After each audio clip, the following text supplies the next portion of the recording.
বিসমিল্লাহির রহমানির রহিম। পঞ্চম অধ্যায়, বাহ্যিক ও আনুষঙ্গিক প্রতিবন্ধক সমূহ। হি ইবাদতের প্রত্যাশী, অতঃপর তোমাদের এই পথে যেসব বাহ্যিক ও আনুষঙ্গিক বাধা অতিক্রম করা প্রয়োজন, সেগুলো থেকে নাজাত হাসিল এবং সেগুলোর পথ বন্ধ করার প্রয়াস নেওয়া চাই, যেন ওগুলো তোমার মূল লক্ষ্য হাসিলে অন্তরায় না হয়ে বসে। পূর্বে উল্লেখ করেছি যে এই শ্রেণীর বাধা হলো 4 রকমের: রুজি ও রুজির তালাশ। ইবাদতের পথে আনুষঙ্গিক প্রতিবন্ধকগুলোর মধ্যে আহার্য বস্তু ও তার অনুসন্ধানের প্রসঙ্গেরই প্রথমে উল্লেখযোগ্য। এর থেকে নাজাতের জন্য রুজির ব্যাপারটা আল্লাহর হাতে ছেড়ে দেওয়াই যথেষ্ট। এই ব্যাপারে প্রয়োজনীয় সবকিছুর জন্য আল্লাহ তাআলার উপর পরিপূর্ণ নির্ভরতা রাখা চাই। দুটোই কারণে তা প্রয়োজন যথা: 1. রুজির ব্যাপারে আল্লাহর হাতে ছেড়ে দিলে বান্দা ইবাদতের জন্য পুরোপুরিভাবে আত্মনিয়োগ করতে পারে ও যথাযথভাবে পুণ্য কর্ম করতে সক্ষম হয়। যে ব্যক্তি রুজির ব্যাপারে আল্লাহর উপরে পুরোপুরিভাবে নির্ভরশীল হতে না পারে, সে আল্লাহর ইবাদত তরক করে রুজির অনুসন্ধান কিংবা তার উপকরণ সংগ্রহের দিকে মনোনিবেশ করে। দুভাবেই এটি হয়ে থাকে, হয়তোবা দৈহিকভাবে কিংবা মানসিকভাবে। দৈহিকভাবে এই কাজে রত হওয়ার অবস্থা হলো বান্দা রুজির তালাশে সর্বদা কর্মব্যস্ত থাকবে, দৈহিক পরিশ্রমে সময় কাটিয়ে দেবে, সাধারণ লোকদের যে অবস্থা দেখা যায়। আর মানসিকভাবে এই কাজে রত হবার অবস্থা হলো বান্দা মনে মনে রুজি উপার্জনের বিভিন্ন পন্থা, পরিকল্পনা ও কৌশল উদ্ভাবনের চিন্তায় নিয়োজিত থাকবে। এভাবে দৈহিক ও মানসিক কর্মব্যস্ত লোকদের দ্বারা যথাযথ ইবাদত কোশমিনকালেও আদায় হতে পারে না। তা হওয়ার জন্য বান্দার চাই সবকিছু থেকে সম্পূর্ণ অবকাশ, আর সে অবকাশ লাভ একমাত্র আল্লাহর প্রতি পূর্ণ নির্ভরকারীদের পক্ষে সম্ভব, অন্য কারো পক্ষে নয়। বরং আমি তো বলি, দুর্বল মনের অধিকারীগণ অন্তত কিছু না কিছু পার্থিব মাল হাতে না থাকলে মনে স্বস্তি লাভ করে না। এই ধরনের দুর্বলচেতা লোকগণ কখনোই নিজেদের প্রকৃত উদ্দেশ্য সাধনে সক্ষম হয় না। আমি আমার উস্তাদ শাইখ আবু মুহাম্মদ রাহমাহুল্লাহকে বলতে শুনেছি যে দুনিয়ার দু প্রকার লোকই কেবল উন্নতি সাধন করতে সক্ষম হয়। এক প্রকার হলো সবল মনা বাহাদুর, আর দ্বিতীয় প্রকার হলো নির্ভরশীলগণ। আমার উস্তাদের এই মন্তব্যটি যথেষ্ট তাৎপর্যপূর্ণ, কারণ সবল মনা বা দৃঢ়চেতা মানবগণ তাদের মনের স্বাভাবিক সাহস ও দৃঢ়তা নিয়ে কর্মে সংকল্প করে। এই জন্য তাদের সে সংকল্প থেকে কেউ যেমন তাদেরকে বিচলিত করতে পারে না, তেমনি প্রতারণা করেও কেউ তাদের কর্মশক্তিকে লাঘব করতে সক্ষম হয় না। ফলে তারা নিরুদ্বেগে ও নিঃসঙ্গ চিত্তে নিজেদের কর্ম সম্পাদন করতে থাকে। তেমনি আল্লাহ তাআলার উপর পূর্ণ বিশ্বাস ও নিজের শক্তি সামর্থ্যের প্রতি অটল ভরসা সহ বিপুল শক্তি ও দূরদৃষ্টি নিয়ে কাজে আত্মনিয়োগ করে। সে কোনো মানুষের উপর নির্ভর করে না, ফলে কেউ তাকে বিরতও করতে সক্ষম হয় না। এমনকি ইবলীসের মতো প্রবল ধোঁকাবাজও তার প্রতি কোনো প্রভাব বিস্তার করতে পারে না। তাই এই শ্রেণীর লোকদের উদ্দেশ্যে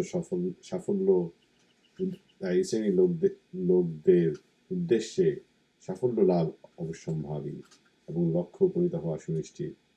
পক্ষান্তরে দুর্বলচেতা লোকেরা সর্বদা সন্দেহ ও দ্বিধা দ্বন্দ্বের আবর্তে ম্রিয়মাণ। গাধা যেমন দেয়াল ঘেরা গৃহ এবং মোরগ যেমন বদ্ধ খাঁচায় অবস্থান করে নিরাশ মনকে ক্ষুদ্রতর করে ফেলে, ঠিক তেমনি তার সন্দেহ, ভয় ও নৈরাশ্যের আবর্তে ঘুরপাক খেতে থাকে। এরা কোনোদিন কোনো প্রশংসনীয় বা গুরুত্বপূর্ণ কাজ করতে সক্ষম হয় না। যদি বা কখনো কিছু করবার ইচ্ছা করে, তাতে সফলতা লাভ হয় না, বরং ব্যর্থতার গ্লানি বরণ করতে হয়। তোমরা কি দেখছো না, উচ্চ পার্থিব মর্যাদাশালী লোকগণ যতক্ষণ পর্যন্ত না তাদের জান মাল এমনকি সবকিছু দিয়ে ওই মর্যাদা লাভের জন্য চেষ্টায় লেগেছে, ততক্ষণ পর্যন্ত তারা তা হাসিল করতে পারেনি।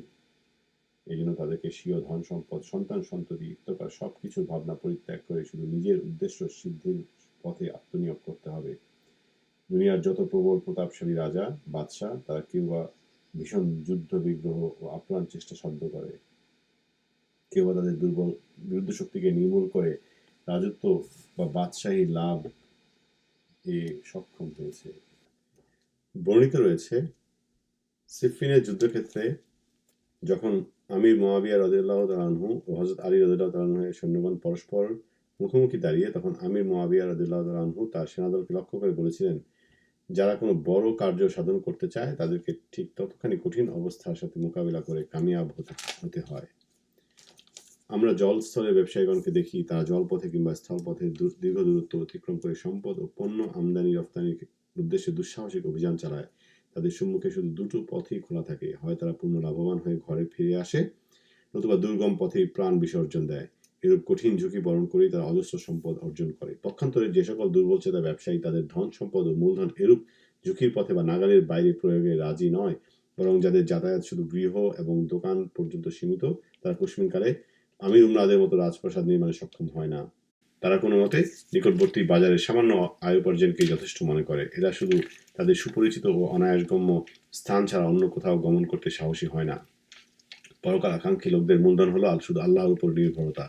কি হবে না হবে সেসব দুর্ভাবনা থেকে তারা মুক্ত থাকে। তারা পার্থিব ক্ষুদ্র স্বার্থগুলোকে বিসর্জন দিয়ে আল্লাহর ইবাদতের জন্য জনপদ ছেড়ে কোনো নির্জন এলাকায় চলে যায়, যার ফলে তারা মানুষের মধ্যে সর্বাপেক্ষা শক্তিমান ব্যক্তিরূপে গণ্য হয়ে যায়। তারা ধর্মীয় দৃঢ়তা অর্জন করে সম্পূর্ণ ও স্বাবলম্বী ব্যক্তিতে পরিণত হয়। মূলত এরাই হলো দুনিয়ার আসল বাদশা। এমত অবস্থায় তারা যখন যেখানে ইচ্ছা দিন যাপন করে, যেখানে ইচ্ছা শয়ন করে, যে কোনো বিরাট ও গুরুত্বপূর্ণ কাজ তাদের করার ইচ্ছে হয় অবাধে করে ফেলে। কোনো প্রতিবন্ধকতাই তাদেরকে ঠেকিয়ে রাখতে পারে না। স্থান বা সময়ের আনুকূল্য বা প্রতিকূলতা তাদের কাছে কোনো সমস্যা হয়ে দেখা দেয় না। এই অবস্থার দিকে ইঙ্গিত করে হুজুর পাক সাল্লাল্লাহু আলাইহি ওয়াসাল্লাম ইরশাদ করেছেন, মানুষের ভিতরে যে ব্যক্তি সর্বাপেক্ষা সক্ষম ও শক্তিশালী হতে চায় সে যেন আল্লাহর উপর নির্ভরশীল হয়। মানুষের ভিতরে যে ব্যক্তি সর্বাপেক্ষা মর্যাদাশীল হতে চায় সে যেন তাকওয়া অবলম্বন করে। মানুষের ভিতরে যে ব্যক্তি সর্বাপেক্ষা ধনবান হতে চায় সে যেন স্বীয় ধন সম্পদের মোহ ছেড়ে আল্লাহর প্রতিশ্রুত ধন সম্পদের প্রতি নির্ভরশীল হয়। হযরত সুলাইমান খাস রাহমাহুল্লাহ বলেন, যদি কেউ সত্যিকার ভাবে আল্লাহর উপর নির্ভরশীল হয় তাহলে বাদশা ফকির সবাই তার দ্বারস্থ হবে, কিন্তু তাকে কারো দ্বারস্থ হতে হবে না, যেহেতু তার যে সম্পর্ক রয়েছে সকল সম্পদের অধিকারী মহান আল্লাহ তাআলার সাথে। হযরত ইব্রাহিম খাস রাহমাহুল্লাহ বলেন, একবার এক প্রান্তরে আমি একটি সুশ্রী বালককে দেখতে পেলাম। তাকে জিজ্ঞাসা করলাম, বালক তুমি কোথায় চলছো? সে জবাব দিল, মক্কা। আমি বললাম, এভাবে পাথেয় ও যানবাহন ব্যতী রাখে? সে বলল, হে দুর্বল চেতা, যে মহান প্রভু আসমান ও জমিনের সবকিছু রক্ষণাবেক্ষণের ক্ষমতা রাখেন তিনি আমাকে পাথেয় ও বাহন ছাড়া অবাধে মক্কা পৌঁছাতে পারেন। বস্তুত আমি মক্কা গিয়ে দেখলাম যে সে বালকটি তাওয়াফ করছে এবং কথাটি বলে চলছে যে, হে আমার আত্মা, তুই সর্বক্ষণ বিপদে থাকিস এবং আল্লাহ ব্যতীত আর কাউকে তোর উপর জয়ী হতে দিস না। হে আমার আত্মা, তুই পেটের জ্বালাই প্রাণ ত্যাগ কর। অথবা বালকটি পিছনের দিকে ফিরে আমাকে দেখে বলল, হে শায়েখ, দুর্বলতাই আপনাকে এত পিছনে ফেলেছিল। হযরত আবু মতি রাহমাহুল্লাহ হযরত হাতেম আসাম রাহমাহুল্লাহকে বললেন, আমি জানতে পেলাম যে নিঃসম্বল অবস্থায় তুমি নাকি জঙ্গলে শুধু নির্ভরতার দ্বারাই দিন কাটাচ্ছ। হাতেম আসাম রাহমাহুল্লাহ বলেন, আমার 4টি সম্বল আছে, যথা: 1. আমি বিশ্বাস করি ইহকাল পরকালের সবকিছুই আল্লাহর রাজত্বের অন্তর্ভুক্ত। 2. আমার বিশ্বাস রয়েছে যে সব সৃষ্টি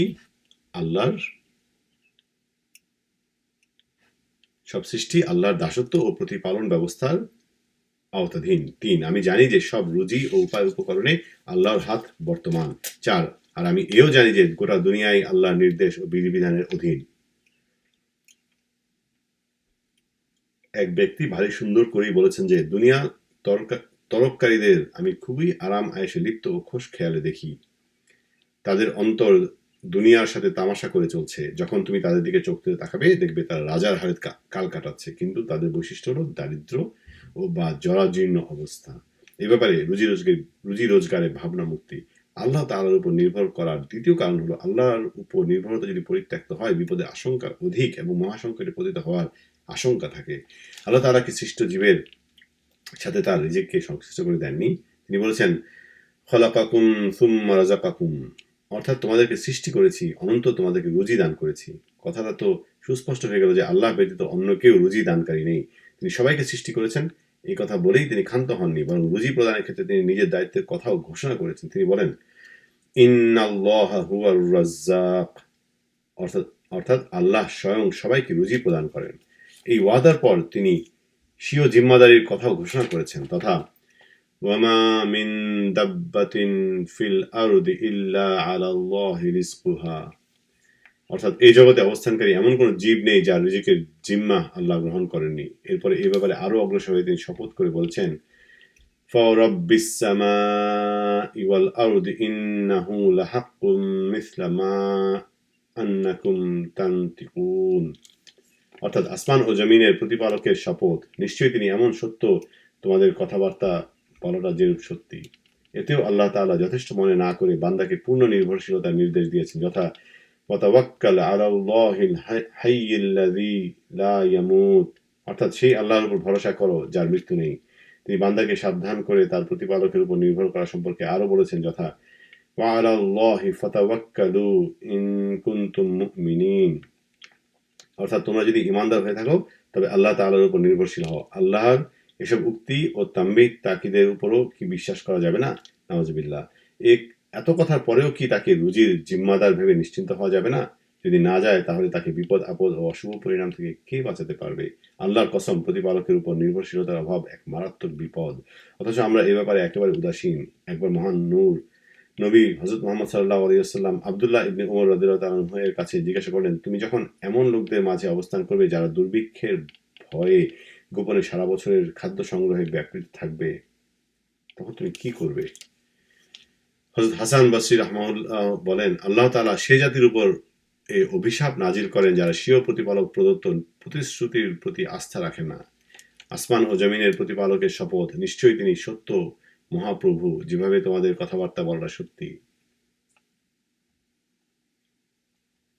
এই আয়াতটি যখন নাজিল হয়, ফেরেশতারা বলে উঠল, মানব জাতির সর্বনাশ হলো। তারা তাদের প্রতিপালকের ক্ষোভের কারণ ঘটিয়ে দিল। ফলে তিনি তাদের রুজির ব্যাপারে শপথ করলেন। হযরত ওয়ারেস কারনী রাহমাহুল্লাহ বলেন, যদি তুমি ইবাদত দ্বারা আসমান ও জমিনকে পূর্ণ করে ফেলো, তবু যতক্ষণ না তুমি তার সত্যতা যথাযথভাবে মেনে না নেবে যতক্ষণ না তুমি তার সত্যতা যথাযথভাবে মেনে নেবে ততক্ষণ তোমার সেই ইবাদত কবুল হবে না। আর সত্যতা মেনে নেওয়ার অর্থ হলো তিনি যে রুজির জামিন হয়েছেন তার উপর আস্থাবান থাকা এবং সর্বক্ষেত্রে তার উপর নির্ভরশীল হওয়া। এভাবে নিজেকে সর্বতভাবে তার ইবাদতের জন্য তৈরি করে নিতে হবে। ইবনে হাব্বানের সাথে হযরত ওয়ারেস কারনী রাহমাহুল্লাহ এর সাক্ষাৎ হলে ইবনে হাব্বান রাহমাহুল্লাহ তাকে জিজ্ঞাসা করলেন, আমি তো বৃদ্ধ হয়ে গেছি, এখন আমি কোথায় থাকবো? তিনি জবাবে সিরিয়ার দিকে ইঙ্গিত করলেন। পুনরায় তাকে জিজ্ঞাসা করা হলো, আমি তো বৃদ্ধ হয়ে পড়েছি, জীবিকা কিভাবে উপার্জন করব? জবাবে তিনি বললেন, এই ধরনের মনোভাবের প্রতি সহস্র ধিক। এতে সংশয় যেন বদ্ধমূল হয়ে গেছে। তাতে উপদেশের কথা কি করে কার্যকরী হবে? আমি শুনেছি বায়েজিদ বোস্তামি রাহমাহুল্লাহ এর কাছে এক কাফনচোর তাওবা করেছিল। তিনি তার কাছে অবস্থা জানতে চাইলে কাফনচোর বলল, আমি 1000 কবর থেকে কাফন চুরি করেছি, কিন্তু মাত্র 2জন লাশ ছাড়া সবার চেহারায় পশ্চিম দিক থেকে ফিরানো দেখেছি। হযরত বায়েজিদ রাহমাহুল্লাহ বলেন, হতভাগ্য মিসকিনের দল, রিজিকের অন্বেষণেই তাদের চেহারাগুলোকে কিবলার দিক থেকে ফিরিয়ে রেখেছে। আমার কাছে আমার এক বন্ধু বলেছেন যে আমার এক পুণ্যবান ব্যক্তির সাথে সাক্ষাৎ হলে আমি জানতে চাইলাম যে তোমার অবস্থা কি? সে জবাব দিল, আমার আর অবস্থা কি? এই অবস্থা তো কেবল তাদেরই যাদের ঈমান নিরাপদে আছে। আর ঈমান নিরাপদ আছে শুধু সেসব লোকের যারা আল্লাহর উপর নির্ভরশীল। আমি আল্লাহর কাছে প্রার্থনা করছি যেন তিনি স্বীয় অনুগ্রহের দ্বারা আমার ও তোমাদের অবস্থা শুধরে দেন এবং তিনি আমাদেরকে খারাপ অবস্থার উপরে পাকড়াও না করেন, বরং তিনি যেন হাসরের মাঠে আমাদের সাথে অনুগ্রহ সুলভ আচরণ করেন। নিশ্চয়ই তিনি শ্রেষ্ঠতম দয়ালু। নির্ভরশীলতার প্রকৃত অর্থ। প্রথম তাওয়াক্কুল অর্থ কি? দ্বিতীয়, তাওয়াক্কুলের সময় বা স্থান। তৃতীয়, তাওয়াক্কুলের সংজ্ঞা বা পরিচয়। চতুর্থ, তার শ্রেণী বিভাগ। তাওয়াক্কুল শব্দটি ওকালাত ধাতু থেকে উৎপন্ন হয়েছে। তাফাইয়ুল হলো এর মাজদার। সুতরাং কারো উপর তাওয়াক্কুল বা নির্ভর করার অর্থ হলো তাকে নিজের উকিল নিয়োগ করা, তার ব্যাপারে দেখাশোনা করা, সংশোধন বা উন্নয়ন সাধন করা এবং স্বাভাবিকভাবে তা সম্পাদন করে চলাই হলো উকিলের কাজ। এই হলো তাওয়াক্কুলের শাব্দিক অর্থ। 2, তাওয়াক্কুল সাধারণত 3টি স্থানে প্রয়োগ হয়ে থাকে। বিতরণের স্থানে। বিতরণের স্থানে অর্থাৎ আল্লাহ তাআলার উপর ভরসা করা যে তিনি তোমার জন্য যে পরিমাণ রিজিকের প্রয়োজন তা নির্দিষ্ট করে দিয়েছেন, তার সেই নির্দিষ্টকৃত ব্যাপারে কোনো ক্রমেই সামান্যতম পরিবর্তন হতে পারে না। একথা স্মরণ রেখেই জীবনযাপন করা দরকার। সাহায্যের স্থানে অর্থাৎ আল্লাহ তাআলার সাহায্যের উপর পূর্ণ নির্ভরতা থাকা চাই। এমনকি তোমার ইবাদতের ইচ্ছা করার ক্ষেত্রেও তার সাহায্যের উপর নির্ভরতা থাকা প্রয়োজন। আল্লাহ বলেন, ওয়া ইযা আযামতা ফাতাওয়াক্কাল আলাল্লাহ, অর্থাৎ যখন তুমি ইবাদতের দৃঢ় সংকল্প করো তখন তুমি আল্লাহর উপর নির্ভর করে নাও। আল্লাহ আরো বলেন, ইন তানসুরুল্লাহা ইয়ানসুরকুম, অর্থাৎ যদি তুমি আল্লাহর দ্বীনের সাহায্য করো তিনি তোমাদের সহায়তা করবেন। আল্লাহ পাক আরো বলেন, ওয়া কানা হাক্কান আলাইনা নাসরুল মুমিনিন, অর্থাৎ মুমিনদের সাহায্য করাও আমার উপর কর্তব্য বিশেষ। এগুলো যেহেতু আল্লাহর ওয়াদা, তাই এর বাস্তবায়নে কোনো সন্দেহ নেই। 3. রিজকের প্রয়োজন পূর্ণ করার প্রশ্নে তাওয়াক্কুল, অর্থাৎ যখন তুমি আল্লাহ তাআলার ইবাদত ও খিদমতের জন্য সম্পূর্ণ প্রস্তুত হয়ে যাবে, তখন তোমার রিজিক ও অন্যান্য প্রয়োজনীয় সবকিছুর জামিন আল্লাহ স্বয়ং। এরূপ নির্ভরশীলতা অর্জন করতে হবে। যেমন আল্লাহ তাআলা ইরশাদ করেছেন, ওয়ামান ইয়াতাওয়াক্কাল আলাল্লাহি ফাহুয়া হাসবুহ, অর্থাৎ আল্লাহর উপর যে ভরসা করে আল্লাহই তার জন্য যথেষ্ট। হযরত রাসূল করিম সাল্লাল্লাহু আলাইহি ওয়াসাল্লাম বলেন, যদি তোমরা যথাযথভাবে আল্লাহর উপর নির্ভর করতে, তাহলে তিনি পাখিদের যেভাবে রুজি পৌঁছিয়ে দেন, তোমাদেরকেও তেমনি পৌঁছে দিতেন। পাখিরা সকালে ক্ষুধার্ত অবস্থায় বেরোয়, সন্ধ্যায় পেট পুরে তৃপ্ত হয়ে ফিরে আসে। এক্ষেত্রে তাওয়াক্কুল করা বান্দার জন্য অবশ্য কর্তব্য।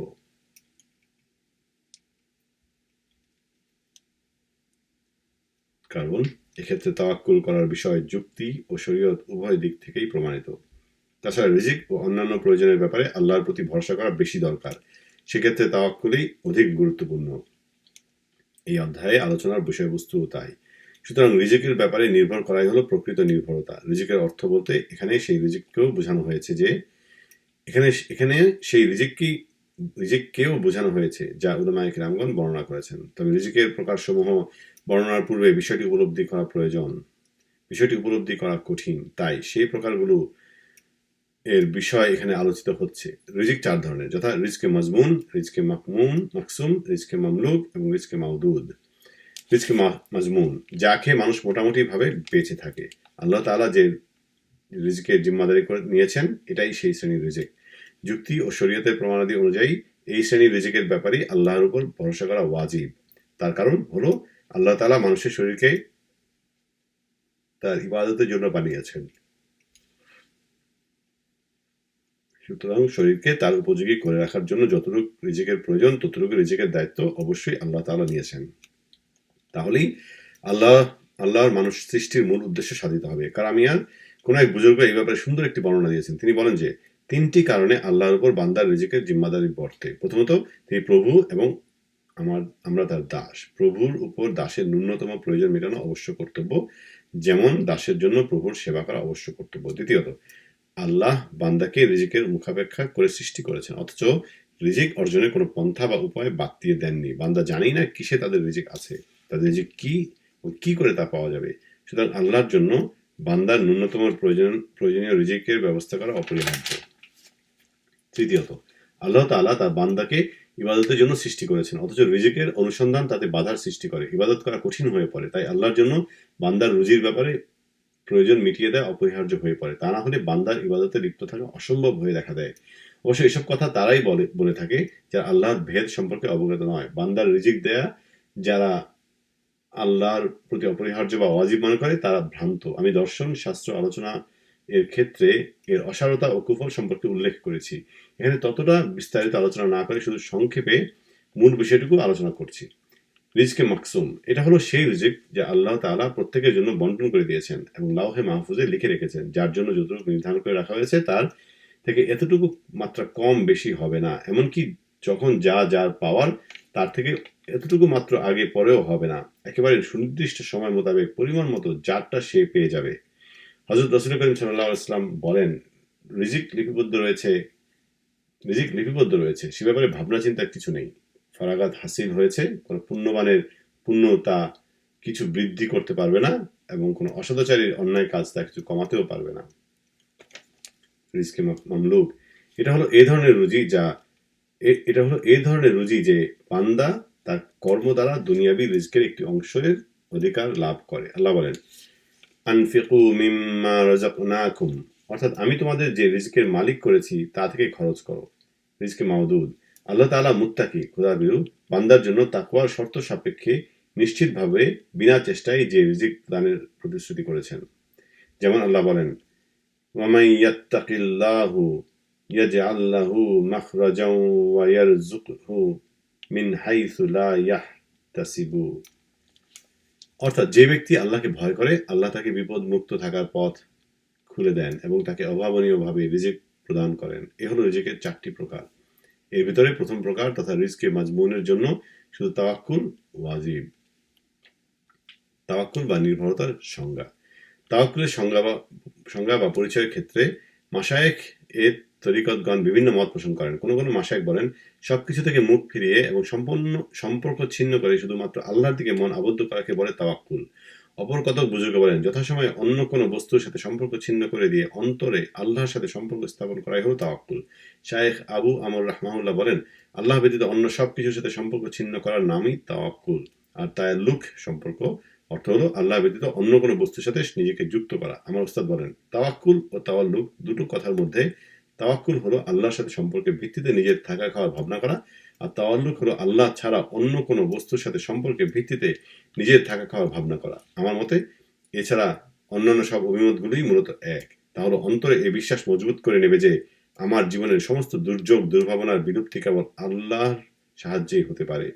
এই ব্যাপারে আল্লাহ ব্যতীত আর কারো হাত নেই। পার্থিব ব্যবস্থা বা উপায় উপকরণ আল্লাহর ইচ্ছার বিরুদ্ধে কোনো কাজেই আসে না। তার ইচ্ছে হলে কোনো মানুষ, এমনকি কোনো কাষ্ঠখণ্ড আমার প্রয়োজন হতে পারে। এমনকি বিনা উপকরণেও তিনি মানুষকে সাহায্য করতে পারেন। সুতরাং তুমি যখন এই বিষয়গুলো গভীরভাবে চিন্তা করে তা সঠিকভাবে উপলব্ধি করতে পারবে এবং তাতে দৃঢ় প্রত্যয় নিয়ে নিজের অন্তরকে সৃষ্টি ও কার্যকারণ থেকে বিচ্ছিন্ন করে আল্লাহর দিকে কেন্দ্রীভূত করতে সক্ষম হবে, তখনই তোমার পুরোপুরি তাওয়াক্কুল বা নির্ভরতা হাসিল হবে। তাওয়াক্কুল সৃষ্টির উপায়। তাওয়াক্কুল হাসিলের মূল কথা হলো আল্লাহই যে বান্দার রুজির জিম্মাদার, একথা সর্বদা স্মরণ রাখা। তার মূল ভিত্তি হলো আল্লাহ তাআলার ক্ষমতা, পরিপূর্ণ জ্ঞান এবং সর্ববিষয়ে সম্পূর্ণতা সম্পর্কে সুস্পষ্ট ধারণা রাখা। তিনি যে সকল ভ্রান্তি, দুর্বলতা ও অক্ষমতার ঊর্ধ্বে তা মনের ভিতর গেঁথে নেয়া। মোট কথা, এসব নিয়ে চিন্তা ভাবনা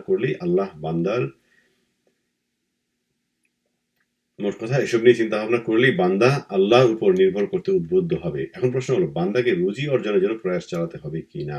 এ ব্যাপারে বুঝবার বিষয় হলো, মানুষের বেঁচে থাকার জন্য রিজকে মাজমুনের প্রয়োজন। তার জন্য প্রয়াস চালানো মানুষের সাধ্যের বাইরে, কেননা তা দেবার দায়িত্ব আল্লাহর। হায়াত, মউত প্রভৃতি বিষয়গুলো এই শ্রেণীর। বান্দা এগুলো অর্জনও করতে পারে না এবং এগুলো ঠেলেও দিতে পারে না। তেমনি কার্যকারণ ও প্রয়াসের সাথে যে রিজকে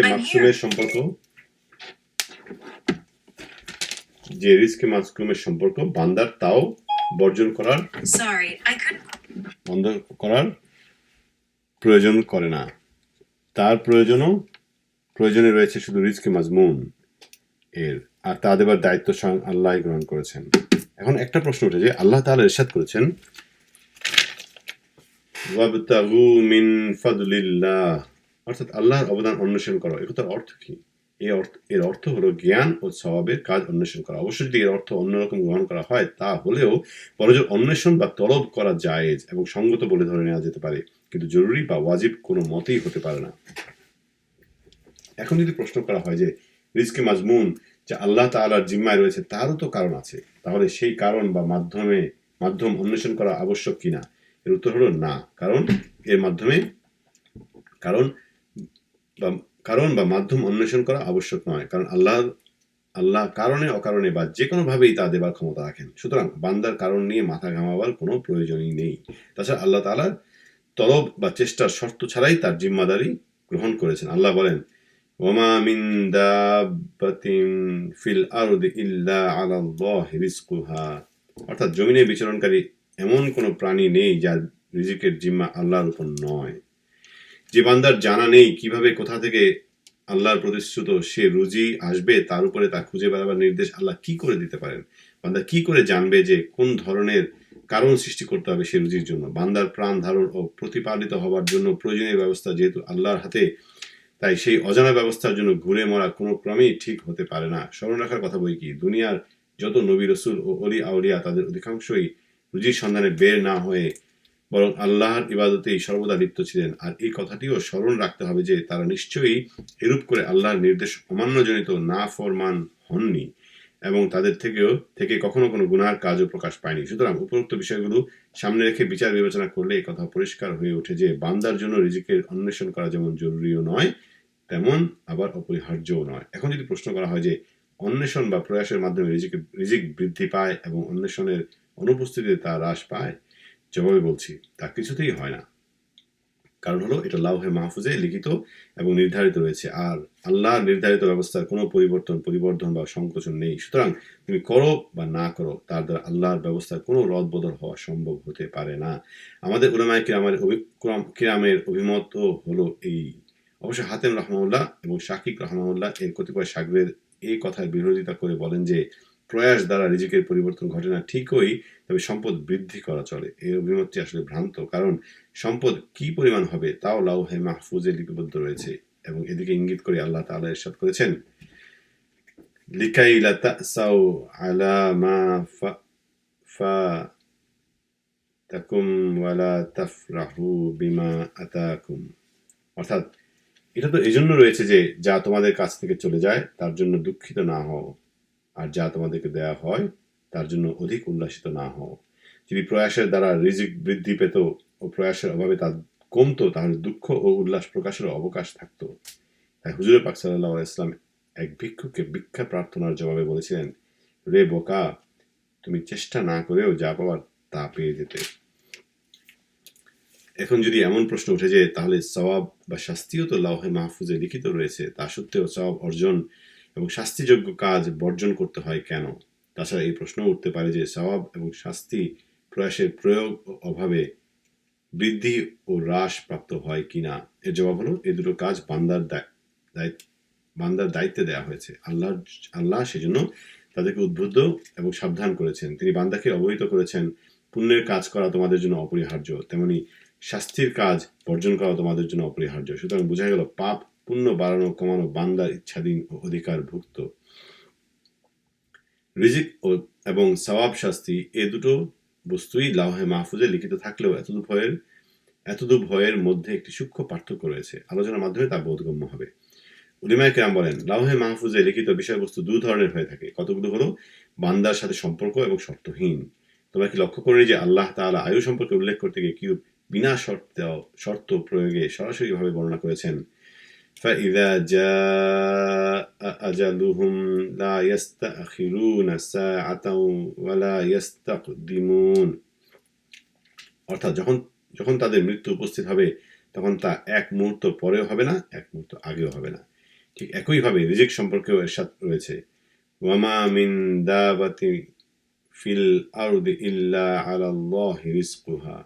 অর্থাৎ আর ধরণীতে বিচরণকারী এমন কোনো প্রাণী নেই যা রুজির দায়িত্ব আল্লাহর উপর নয়। হুজুর পাক সাল্লাল্লাহু আলাইহি ওয়াসাল্লাম ইরশাদ করেছেন, চারটি বিষয়ে মাখলুকের সৃষ্টির কোনো হাত নেই। সেগুলো হলো 1 জন্ম, 2 মৃত্যু, 3 আয়ু, 4 রিজিক। আল্লাহ তাআলা যে বিষয়গুলো বান্দার সাথে সংশ্লিষ্ট অর্থাৎ শর্তযুক্ত সম্পর্কিত করে লিপিবদ্ধ করে রেখেছেন সেগুলো হলো সওয়াব এবং শাস্তিমূলক কর্ম। যেমন পবিত্র কোরআনে ইরশাদ হয়েছে, ওয়ালাউ আন্না আহলাল কিতাবি আমানু ওয়ান্নাকাউ লাকাফফারনা আনহুম সাইয়্যাতিহিম ওয়ালা আদখিলনাহুম জান্নাতিন নাঈম। অর্থাৎ যদি আহলে কিতাবগণ ঈমান আনত এবং তাকওয়া অবলম্বন করত, তাহলে অবশ্যই আমরা তাদের সকল গুনাহ মাফ করে দিতাম এবং নিশ্চয়ই তাদের শান্তিপূর্ণ বেহেশতে প্রবেশ করাতাম। মোট কথা ব্যাপারটি খুবই স্পষ্ট, একটু সূক্ষ্মভাবে দৃষ্টি করলেই ধরা পড়ে। এখন যদি প্রশ্ন করা হয় যে দেখা তো যাচ্ছে চেষ্টা তদবির করার ফলেই রিজিক ও সম্পদ লাভ হয়, পক্ষান্তরে চেষ্টা ও তদবিরের অনুপস্থিতি ওসব থেকে বঞ্চিত হতে হয়। এই প্রশ্নের জবাবে বলবো, তোমরা এমনটি কি দেখোনি যে বহু লোক অনেক চেষ্টা তদবির করেও কিছুই পায়নি, অথচ অনেক লোক কোনো চেষ্টা তদবির ব্যতি রেখেই অনেক কিছু পেয়ে গেছে। এ ধরনের ব্যাপার অসংখ্য দেখা যায়। তা দেখে বান্দার স্বীয় প্রভুর শক্তি, প্রভাব এবং জ্ঞানের অসীম লীলা সম্পর্কে ধারণা জন্মে এবং বান্দা এই কথা বুঝতে পারে যে দুনিয়ার সবকিছুই সেই মহাপ্রতিপালক আল্লাহর কুদরতের অধীন। আবু বকর মুহাম্মদ ইবনে সাবেক রহমাহুল্লাহ এক কবিতায় বলেছেন, বহু লোক আছে অন্তরের দিক থেকে খুবই বলিয়ান এবং মতামতে সুদৃঢ়, কিন্তু রুজি তাদের থেকে বহু দূরে থাকে। পক্ষান্তরে এমন বহু দুর্বল লোক দেখা যায়, সংকল্পেও ক্ষীণ, অথচ রুজির সমুদ্রে তারাই অবগাহন করছে। এটাই প্রমাণ করছে যে মহাপ্রভুর এই সৃষ্টি জগতে এমন অনেক রহস্য এখানে সেখানে ছড়িয়ে রয়েছে, একটু লক্ষ্য করলেই তা নজরে পড়বে। এখন প্রশ্ন থেকে গেল, নিঃসম্বল অবস্থায় সংসার পরিত্যাগ করে জঙ্গলে যাওয়া যায় কিনা? হ্যাঁ, অন্তর যদি আল্লাহর সাথে দৃঢ়ভাবে সংবদ্ধ থাকে এবং তার ওয়াদা ও প্রতিশ্রুতির সাথে পূর্ণ আস্থা ও নির্ভরতা বজায় থাকে, তাহলে তা যাওয়া উচিত। অন্যথায় সর্বসাধারণের সাথে তাদেরই পদ্ধতিতে জীবনযাপন করতে হবে। আমি ইমাম আবুল মুআলি রাহমাহুল্লাহকে বলতে শুনেছি, আল্লাহর সাথে যে ব্যক্তি সাধারণ মানুষের স্বাভাবিক রীতি অনুসারে সম্পর্ক রাখে, আল্লাহও দুঃখ দেবার বেলায় সাধারণ মানুষের পাওনা অনুসারেই তাকে প্রদান করে থাকেন। কথাটি খুবই উত্তম এবং ভেবে দেখবার মতো। এতে যথেষ্ট চিন্তার খোরাক রয়েছে। তবে যদি আল্লাহ পাকের এই আয়াত সম্পর্কে প্রশ্ন তোলা হয় যে ওয়াতাজাওয়াদু ফাইন্না খয়রাজ্জাদিত তাকওয়া, অর্থাৎ পাথেয় সংগ্রহ করো, সর্বোত্তম পাথেয় হলো তাকওয়া। আয়াতের ব্যাখ্যা বা মর্ম।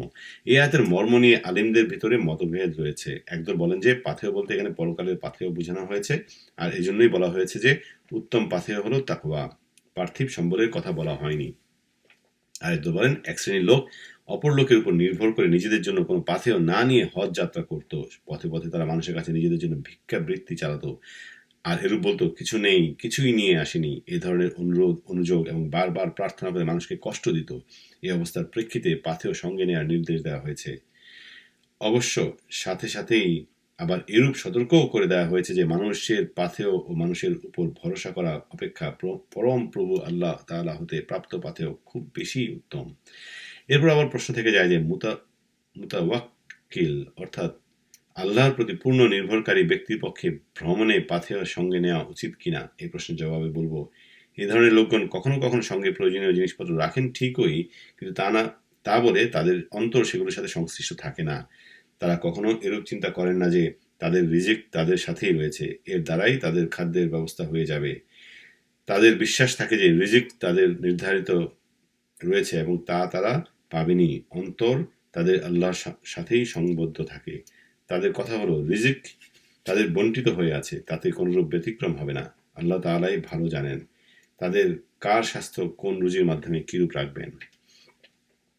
অনেক সময় আবার এ ধরনের লোকগণ অন্য উদ্দেশ্যেও সাথে পাথেয় নেন।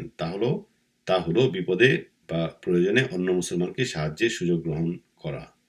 মোট কথা, খাদ্য সম্ভার সাথে থাক বা না থাক তাতে কিছু যায় আসে না। অন্তরের অবস্থার উপরই এই ব্যাপারটি নির্ভরশীল। সঙ্গের খাদ্য সম্ভারের উপরই ভরসা করা উচিত নয়, বরং সর্বদাই খাদ্য সম্ভার সঙ্গে থাক বা না থাক, আল্লাহর ওয়াদা ও জিম্মাদারির উপর পূর্ণ আস্থা, নির্ভরতা এবং তার কৃপা ও করুণার উপর নির্ভর করাই আল্লাহর প্রতি প্রকৃত নির্ভরশীলতার পরিচয়, এবং এটাই চাই। প্রশ্ন হতে পারে যে হযরত রাসূল করিম সাল্লাল্লাহু আলাইহি ওয়াসাল্লাম ও তার সহচরগণ সফরে সর্বদা পাথেয় নিয়ে বের হতেন কেন? এই প্রশ্নের জবাব হলো, সঙ্গে পাথেয় নিয়ে যাত্রা করা অন্যায় হতো না। কেননা তারা সঙ্গে পাথেয় নিতেন বটে, কিন্তু তার উপরই নির্ভরশীল ছিলেন না, বরং নির্ভর করতেন আল্লাহর উপর। হযরত রাসূল করিম সাল্লাল্লাহু আলাইহি ওয়াসাল্লাম যে কোনো অবৈধ কাজে লিপ্ত হয়েছেন এরূপ ধারণা করাও মহা অন্যায়। আল্লাহ পাক তাকে নির্দেশ দিয়েছেন, ওয়াতাওয়াক্কাল আলাল হাইয়্যিল্লাযী লা ইয়ামুত, অর্থাৎ নির্ভর করো সেই চিরঞ্জীবের উপর যাকে মৃত্যু কখনো স্পর্শ করতে পারবে না। হযরত রাসূল করিম সাল্লাল্লাহু আলাইহি ওয়াসাল্লাম কি কখনো এই নির্দেশের খেলাফ করে সফরকালে খাদ্য সম্ভার এবং অন্যান্য জিনিসপত্র সঙ্গে নিতেন এবং তার উপর ভরসা করতেন? এমনটা কখনো হতে পারে না, বরং তার অন্তর থাকতো আল্লাহর সাথে সুসংবদ্ধ, তার উপরেই তিনি সর্বদা নির্ভরশীল থাকতেন। হযরত রাসূল করিম সাল্লাল্লাহু আলাইহি ওয়াসাল্লাম পার্থিব বস্তুর প্রতি মোটেই আগ্রহ দেখাননি। তিনি এবং অন্যান্য বুজুর্গ ব্যক্তিগণ তাদের সফরে খাদ্য সম্ভার সঙ্গে নিয়ে যেতেন বলে যে বর্ণনা রয়েছে, তার অর্থ এই নয় যে আল্লাহর উপর ভরসা না করে তারা সেই পার্থিব পাথের উপরই ভরসা করতেন। নাউযুবিল্লাহ। প্রকৃতপক্ষে আমি যে কথা আগে বর্ণনা করেছি সেটাই গ্রহণযোগ্য, অর্থাৎ নিয়তের উপরই সব কিছু নির্ভরশীল। বিষয়টি ভালো করে বুঝে নেওয়া দরকার। তারপর প্রশ্ন থেকে যায় যে সফরে খাদ্য সম্ভার ও অন্যান্য জিনিসপত্র সাথে করে নেওয়া উত্তম না না নেওয়াই উত্তম। তারপর প্রশ্ন থেকে যায় যে সফরে খাদ্য সম্ভার ও অন্যান্য জিনিসপত্র সাথে করে নেওয়া উত্তম না না নেওয়াই উত্তম। এর জবাব হলো, অবস্থা ও পরিস্থিতির উপর তা নির্ভরশীল। যদি কোনো ব্যক্তি অপর কাউকে সাহায্য করা এবং খাদ্য সম্ভার ও পাথেয় সাথে নেওয়া জায়েজ তা প্রকাশ করার উদ্দেশ্যে তা সাথে করে নেয়, তবে তা নেওয়া উত্তম বলেই গণ্য হবে। কিন্তু যদি একা কেউ সফরে বের হন এবং আল্লাহর প্রতি ভরসায় তিনি অবিচল ও দৃঢ় হন এবং আল্লাহর ইবাদতের মাধ্যমে সফরে পাথেয় অর্জন করতে সাহসী হন, তবে তার পক্ষে সফরে সাথে করে কিছু না নেওয়াই উত্তম। বিষয়টি অত্যন্ত সূক্ষ্ম, সুতরাং খুবই গভীরভাবে অনুধাবন করা চাই। নিজের যে কোনো বিষয় আল্লাহর উপর সমর্পণ করে দেওয়ার মাধ্যমেই কেবল পূর্ণ তাওয়াক্কুল অর্জিত হয়। দুটো কারণে এই কাজ করার প্রয়োজন। প্রথমত, এর দ্বারা অন্তর ভাবনামুক্ত ও নিশ্চিন্ত হয়। কোন বিরাট ও জটিল কাজ সম্মুখে এলে তার সফলতা, ব্যর্থতা ও ভালো মন্দের কোনো জ্ঞান না থাকলে অন্তর দুর্ভাবনাযুক্ত হয়ে অস্থির হয়ে পড়ে। সেক্ষেত্রে এই ব্যাপারটি আল্লাহর হাতে ছেড়ে দিলে আর তার কোনো চিন্তার বালাই থাকে না, বরং এই ভেবে নিশ্চিন্ত হওয়া যায় যে আল্লাহ যা করবেন অবশ্যই তা ভালো করবেন।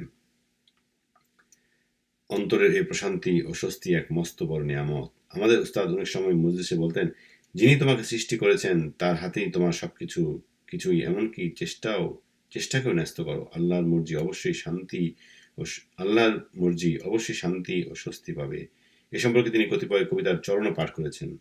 তার তাৎপর্য এই, যে ব্যক্তির জানা নেই যে ভালো কি মন্দ জিনিসে তার ফায়দা ও লাভ রয়েছে, তজ্জন্য সেই প্রভুর হাতেই সব সুপর্দ করা উচিত, যিনি সবকিছুর জন্যই যথেষ্ট। তিনি সর্বাবস্থায় করুণাময় এবং পিতামাতার চেয়েও স্নেহপ্রবণ, কল্যাণকামী। দ্বিতীয়ত, এর দ্বারা ভবিষ্যতের কল্যাণ ও নিরাপত্তা অর্জিত হয়। তার কারণ হলো, যে কোনো কর্মেরই ফলাফল সবসময় অনিশ্চিত। অনেক মন্দ বিষয় পরিণামে ভালো রূপে আত্মপ্রকাশ করে, তেমনি আবার অনেক সময় বহু ভালো বিষয় পরিণামে মন্দ রূপে আত্মপ্রকাশ করে। এমন অনিশ্চিত ক্ষেত্রে তাড়াহুড়া করে তুমি যদি নিজেই ভালো মন্দ নিশ্চিত ধরে নিয়ে কাজ শুরু করো, তাহলে ভীষণ ক্ষতির সম্মুখীন হবে। এক আবেদ সম্পর্কে বর্ণিত আছে, তিনি ইবলিসকে দেখার জন্য আল্লাহর দরবারে প্রার্থনা করেছিলেন। আল্লাহর তরফ থেকে বলা হলো ক্ষমা প্রার্থনা করো, কিন্তু তিনি তবুও ইবলিসকে দেখার জন্য জিদ ধরল। তখন তার সামনে ইবলিসকে হাজির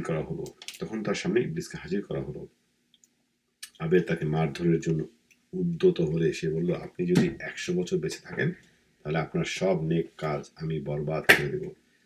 আবেদ তার কথায় প্রতারিত হলেন, ভাবলেন জীবনের এখনো তো অনেক বাকি, সুতরাং এখন যা খুশি তাই তো আমি করতে পারি, শেষের দিকে তাওবা করে নিলেই তো হলো। এর চিন্তা করার ফল এই দাঁড়ালো যে আবেদ ব্যক্তি এবার নানান পাপাচার ও কদাচারে লিপ্ত হলো। আল্লাহর ইবাদত বন্দেগী সব ভুলেই গেল। ফলে তিনি ধ্বংসের অতলে তলিয়ে গেলেন। এই ঘটনার দ্বারা বোঝা গেল যে উদ্দেশ্যের বাড়াবাড়ি ও দীর্ঘ জীবনের আশা মানুষের জন্য মারাত্মক পরিণতি ডেকে আনে। এই জন্যই কোনো এক ব্যক্তি বলেছেন, আশা আকাঙ্ক্ষার ছলনা থেকে নিজেকে রক্ষা করা উচিত, কারণ অনেক আশা ও আকাঙ্ক্ষাই মৃত্যুর কারণ হয়ে দাঁড়ায়। পক্ষান্তরে তুমি যদি তোমার সকল বিষয়কে আল্লাহর উপর সুপর্দ করো এবং তোমার কল্যাণ ও মঙ্গলের করুণা ভিক্ষা করো, তাহলে মঙ্গলজনক ও কল্যাণকর বস্তু ব্যতীত অন্য কিছুই পাবে না। আল্লাহ তার নেক বান্দাদের বক্তব্য উদ্ধৃত করে দেখিয়েছেন, যথা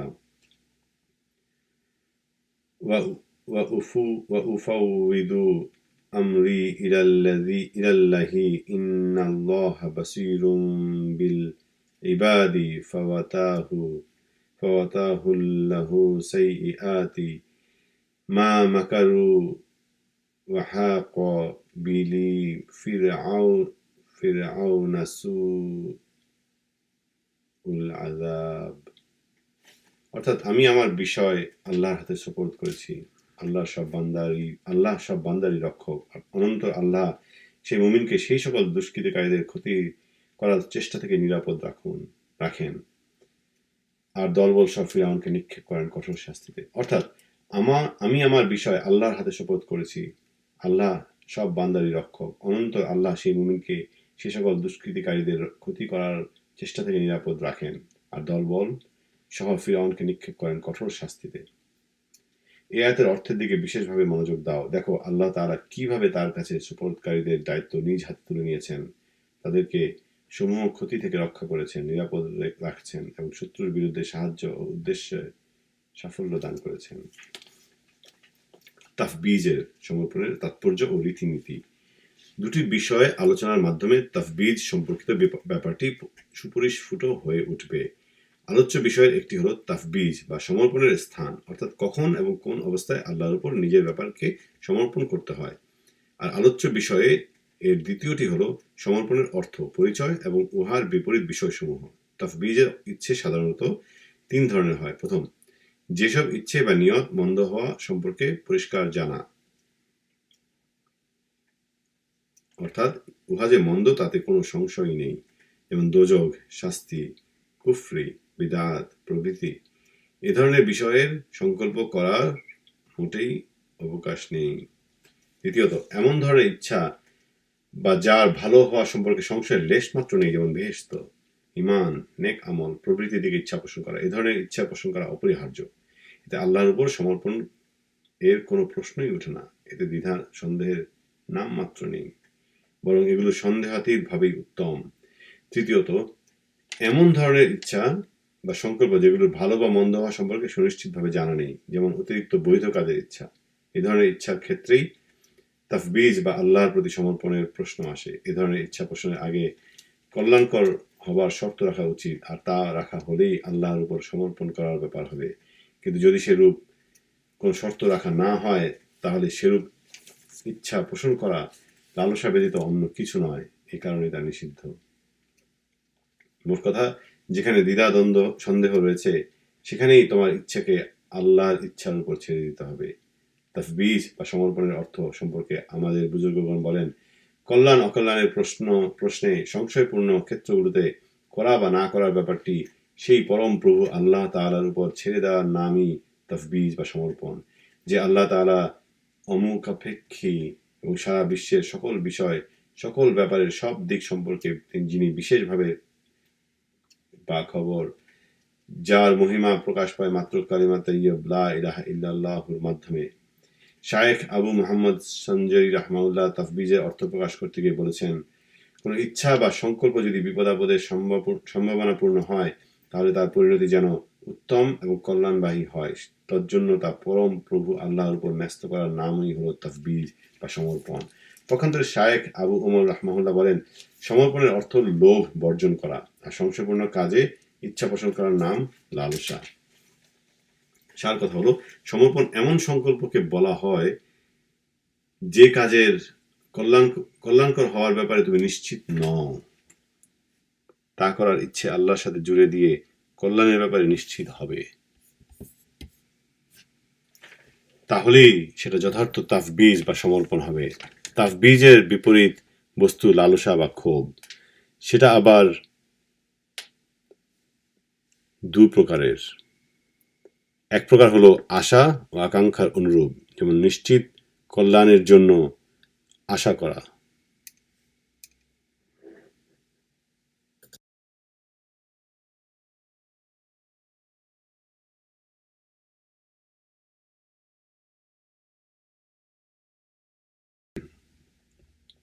মোট কথা, উপরোক্ত প্রকার লোভ সম্পর্কে আপত্তিকর কিছু নেই, আর এখানে এই ধরনের লোভ আমাদের আলোচ্য বিষয়ও নয়। দ্বিতীয় প্রকার লোভ হলো অত্যন্ত ঘৃণার্হ। এই প্রকার লোভ সম্পর্কে হুজুর পাক সাল্লাল্লাহু আলাইহি ওয়াসাল্লাম বলেন, বিশেষ করে লোভ লালসা থেকে বেঁচে থাকো, কারণ লোভ লালসা হলো সাক্ষাৎ দারিদ্র্য। লোভের ফলে ধর্ম বিলুপ্ত হয়। সার কথা হলো, লোভ ধর্মের সর্বনাশ ডাকে, আর তাকওয়া ধর্মকে জীবনী শক্তি প্রদান করে। আমাদের উস্তাদ বলেন, লোভ গুনাহ হওয়ার দুটি কারণ। একটি হলো সেসব লোভের ব্যাপারে অন্তরে সন্তুষ্টি আসে যেগুলোতে সন্দেহ এবং বিপদাশঙ্কা আছে। দ্বিতীয়টি হলো যেসব ব্যাপারে বিপদাশঙ্কা রয়েছে সেসব বিষয়ে স্থির সংকল্প বা দৃঢ় আকাঙ্ক্ষা পোষণ করা। এ ধরনের সংকল্প পূর্ব বর্ণিত সমর্পণ, আল্লাহর উপর নিজের বিষয় সুপোর্ট করা, এর ঠিক বিপরীত। শেষোক্ত প্রকার সংকল্প ব্যতীত আর কোনো সংকল্পই সমর্পণ এর বিপরীত নয়। দ্বিতীয়টি হলো যেসব ব্যাপারে বিপদাশঙ্কা রয়েছে সেসব বিষয়ে স্থির সংকল্প বা দৃঢ় আকাঙ্ক্ষা পোষণ করা। এ ধরনের সংকল্প পূর্ব বর্ণিত সমর্পণ, আল্লাহর উপর নিজের বিষয় সুপোর্ট করা, এর ঠিক বিপরীত। শেষোক্ত প্রকার সংকল্প ব্যতীত আর কোনো সংকল্পই সমর্পণ এর বিপরীত নয়। সমর্পণের এর বৈশিষ্ট্য অর্জন এবং তা রক্ষার উপায় হলো যেসব বিষয়ে ও ব্যাপারে বিপদাশঙ্কা আছে সেসব বিপদ ও তার ফলাফল স্মরণ করা, অতঃপর স্বীয় দুর্বলতা, অজ্ঞতা এবং অসাবধানতা, অসতর্কতার সম্ভাবনার প্রেক্ষিতে উক্ত বিপদ থেকে রক্ষা পাওয়ার ব্যাপারে নিজের অক্ষমতার বিষয়ে গভীরভাবে চিন্তা ভাবনা করা। এই কাজ সর্বদা অব্যাহত রাখলে সবকিছুই আল্লাহর উপর সমর্পণ করার প্রবণতা দেখা দেবে। কোনো কিছুকে নিজের জন্য নির্বিচারে গ্রহণ করতে বিরত থাকবে। তখন সুনিশ্চিত কল্যাণের কাজ ছাড়া নিজে কখনো আশা পোষণ করবে না। এই বিষয়টিকে ভালো করে বুঝে নেওয়া প্রয়োজন। তাফবিজ সমর্পণ কোন কোন ক্ষেত্রে জরুরি। দ্বিধাদ্বন্দ্ব প্রকার হয়ে থাকে। প্রথম প্রকার ব্যাপারটি হবে ব্যাপারটি হবে কি হবে না, ব্যাপারটি হবে কি হবে না, কিংবা ব্যাপারটি পর্যন্ত পৌঁছানো যাবে কিনা তা নিয়ে দ্বিধাদ্বন্দ্ব। এক্ষেত্রে তাফবিদ সমর্পণ প্রয়োজন। দ্বিতীয় প্রকার, ব্যাপারটি নিজের জন্য কোনো হিতকর কাজ হবে না তাতে নিজের জন্য বিপদাশঙ্কা আছে তা নিয়ে দ্বিধাদ্বন্দ্ব। এরূপ ক্ষেত্রে তাফবিদ সমর্পণ ওয়াজিব। বিপদ আপদের ব্যাপারে আলিমগণ নানা মত পোষণ করেন। কারো কারো অভিমত হলো এই কাজ হলো সেটাই যার ভিতরে পাপের সম্ভাবনা থাকে, আর যার বিপরীত কাজের ভিতর থাকে মুক্তির সম্ভাবনা। এই মতামতের ভিত্তিতে ঈমান, দৃঢ়তা ও সুন্নতের ভিতরে কোনো দ্বিধাদ্বন্দ্ব বা বিপদের অবকাশ নেই, কেননা ঈমান ব্যতীত মুক্তির কোনো পথ নেই, এবং এটাও সর্বস্বীকৃত যে শরঈ বিধানের উপর দৃঢ়তা কখনো পাপের কারণ হতে পারে না। সুতরাং ঈমান, দৃঢ়তা এবং সুন্নতের ক্ষেত্রে ইচ্ছা পোষণ করা একান্তই আবশ্যক। এখানে দ্বিধাদ্বন্দ্বের কোনো স্থান নেই। আমাদের উস্তাদ রাহমাহুল্লাহ বলেন, কর্মে বিপদাপদ বলতে এই বোঝায় যে সেই বিপদগুলো দেখা দেওয়ার আশঙ্কা থাকে। এই অবস্থায় সেই কর্মের চাইতে উদ্বুদ্ধ কার্যে লিপ্ত হওয়াই উত্তম। এই ধরনের ব্যাপার নফল, সুন্নত, এমনকি ফরজের ক্ষেত্রেও সৃষ্টি হতে পারে। যেমন কোনো এক ব্যক্তি একেবারে শেষ ওয়াক্তে নামাজ আদায়ের সংকল্প করেছে, কিন্তু সহসা অগ্নিকাণ্ড ঘটে গেলে অথবা নৌকাডুবি ঘটে তা নিমজ্জিত হওয়ার পরিস্থিতি দেখা দিলে যদি চেষ্টার মাধ্যমে বাঁচার সম্ভাবনা থাকে, তাহলে এমন অবস্থায় নামাজ পড়ার চাইতে বাঁচবার চেষ্টা করা তুলনামূলকভাবে উত্তম। সুতরাং এক্ষেত্রে জায়েজ, নফল, সুন্নত, এমনকি বহু ফরজ সম্পর্কেও সরাসরি সংকল্প করা সঙ্গত নয়। এখন যদি প্রশ্ন করা হয় যে এটা কি সম্ভব যে আল্লাহ তাআলা তার বান্দার উপর কোনো একটি বস্তুকে ফরজ করবেন এবং তা আদায় না করার শাস্তি আছে বলে ভয় দেখাবেন, সেসব ফরজগুলোতে কল্যাণ এবং মঙ্গল থাকবে না?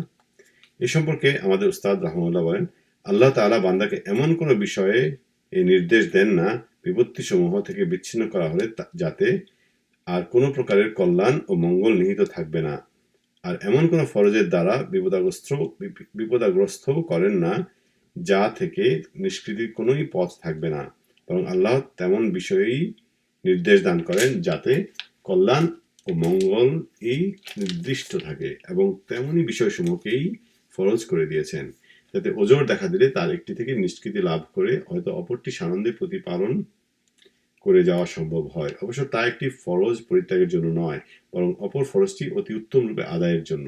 আমাদের উস্তাদ রাহমাহুল্লাহ এর মুখে শুনেছি, আল্লাহ পাক তার বান্দার জন্য নামাজ, রোজা, হজ প্রভৃতি আকারে যেসব বস্তুগুলিকে ফরজ করে দিয়েছেন তার মধ্যে বান্দার জন্য নিশ্চিতই কল্যাণ ও মঙ্গল নিহিত আছে। সুতরাং এসব ব্যাপারে নিজেই সরাসরি সংকল্প করা সঙ্গত। একটি প্রশ্ন হতে পারে যে আল্লাহর উপর নির্ভরকারী মানুষ সর্বক্ষেত্রে নিরাপদ থাকে কি না। যেহেতু দুনিয়া হলো ফিতনা ফাসাদের স্থান, এর জবাব হলো আল্লাহ তাআলার প্রতি নির্ভরশীল বান্দা অধিকাংশ সময় নিরাপদ থাকে। অবশ্য কখনো কখনো এর বিপরীত দেখা যায়, ফলে এই ধরনের মানুষ অনেক সময় লজ্জায় পতিত হয় এবং সমর্পণের মাকাম থেকে নিচে নেমে যায়। কিন্তু বান্দার লজ্জায় পতিত হওয়া এবং সমর্পণের মাকাম থেকে নিচে নেমে যাওয়ায় কোনো কল্যাণ বা মঙ্গল নেই। শায়েখ আবু ওমর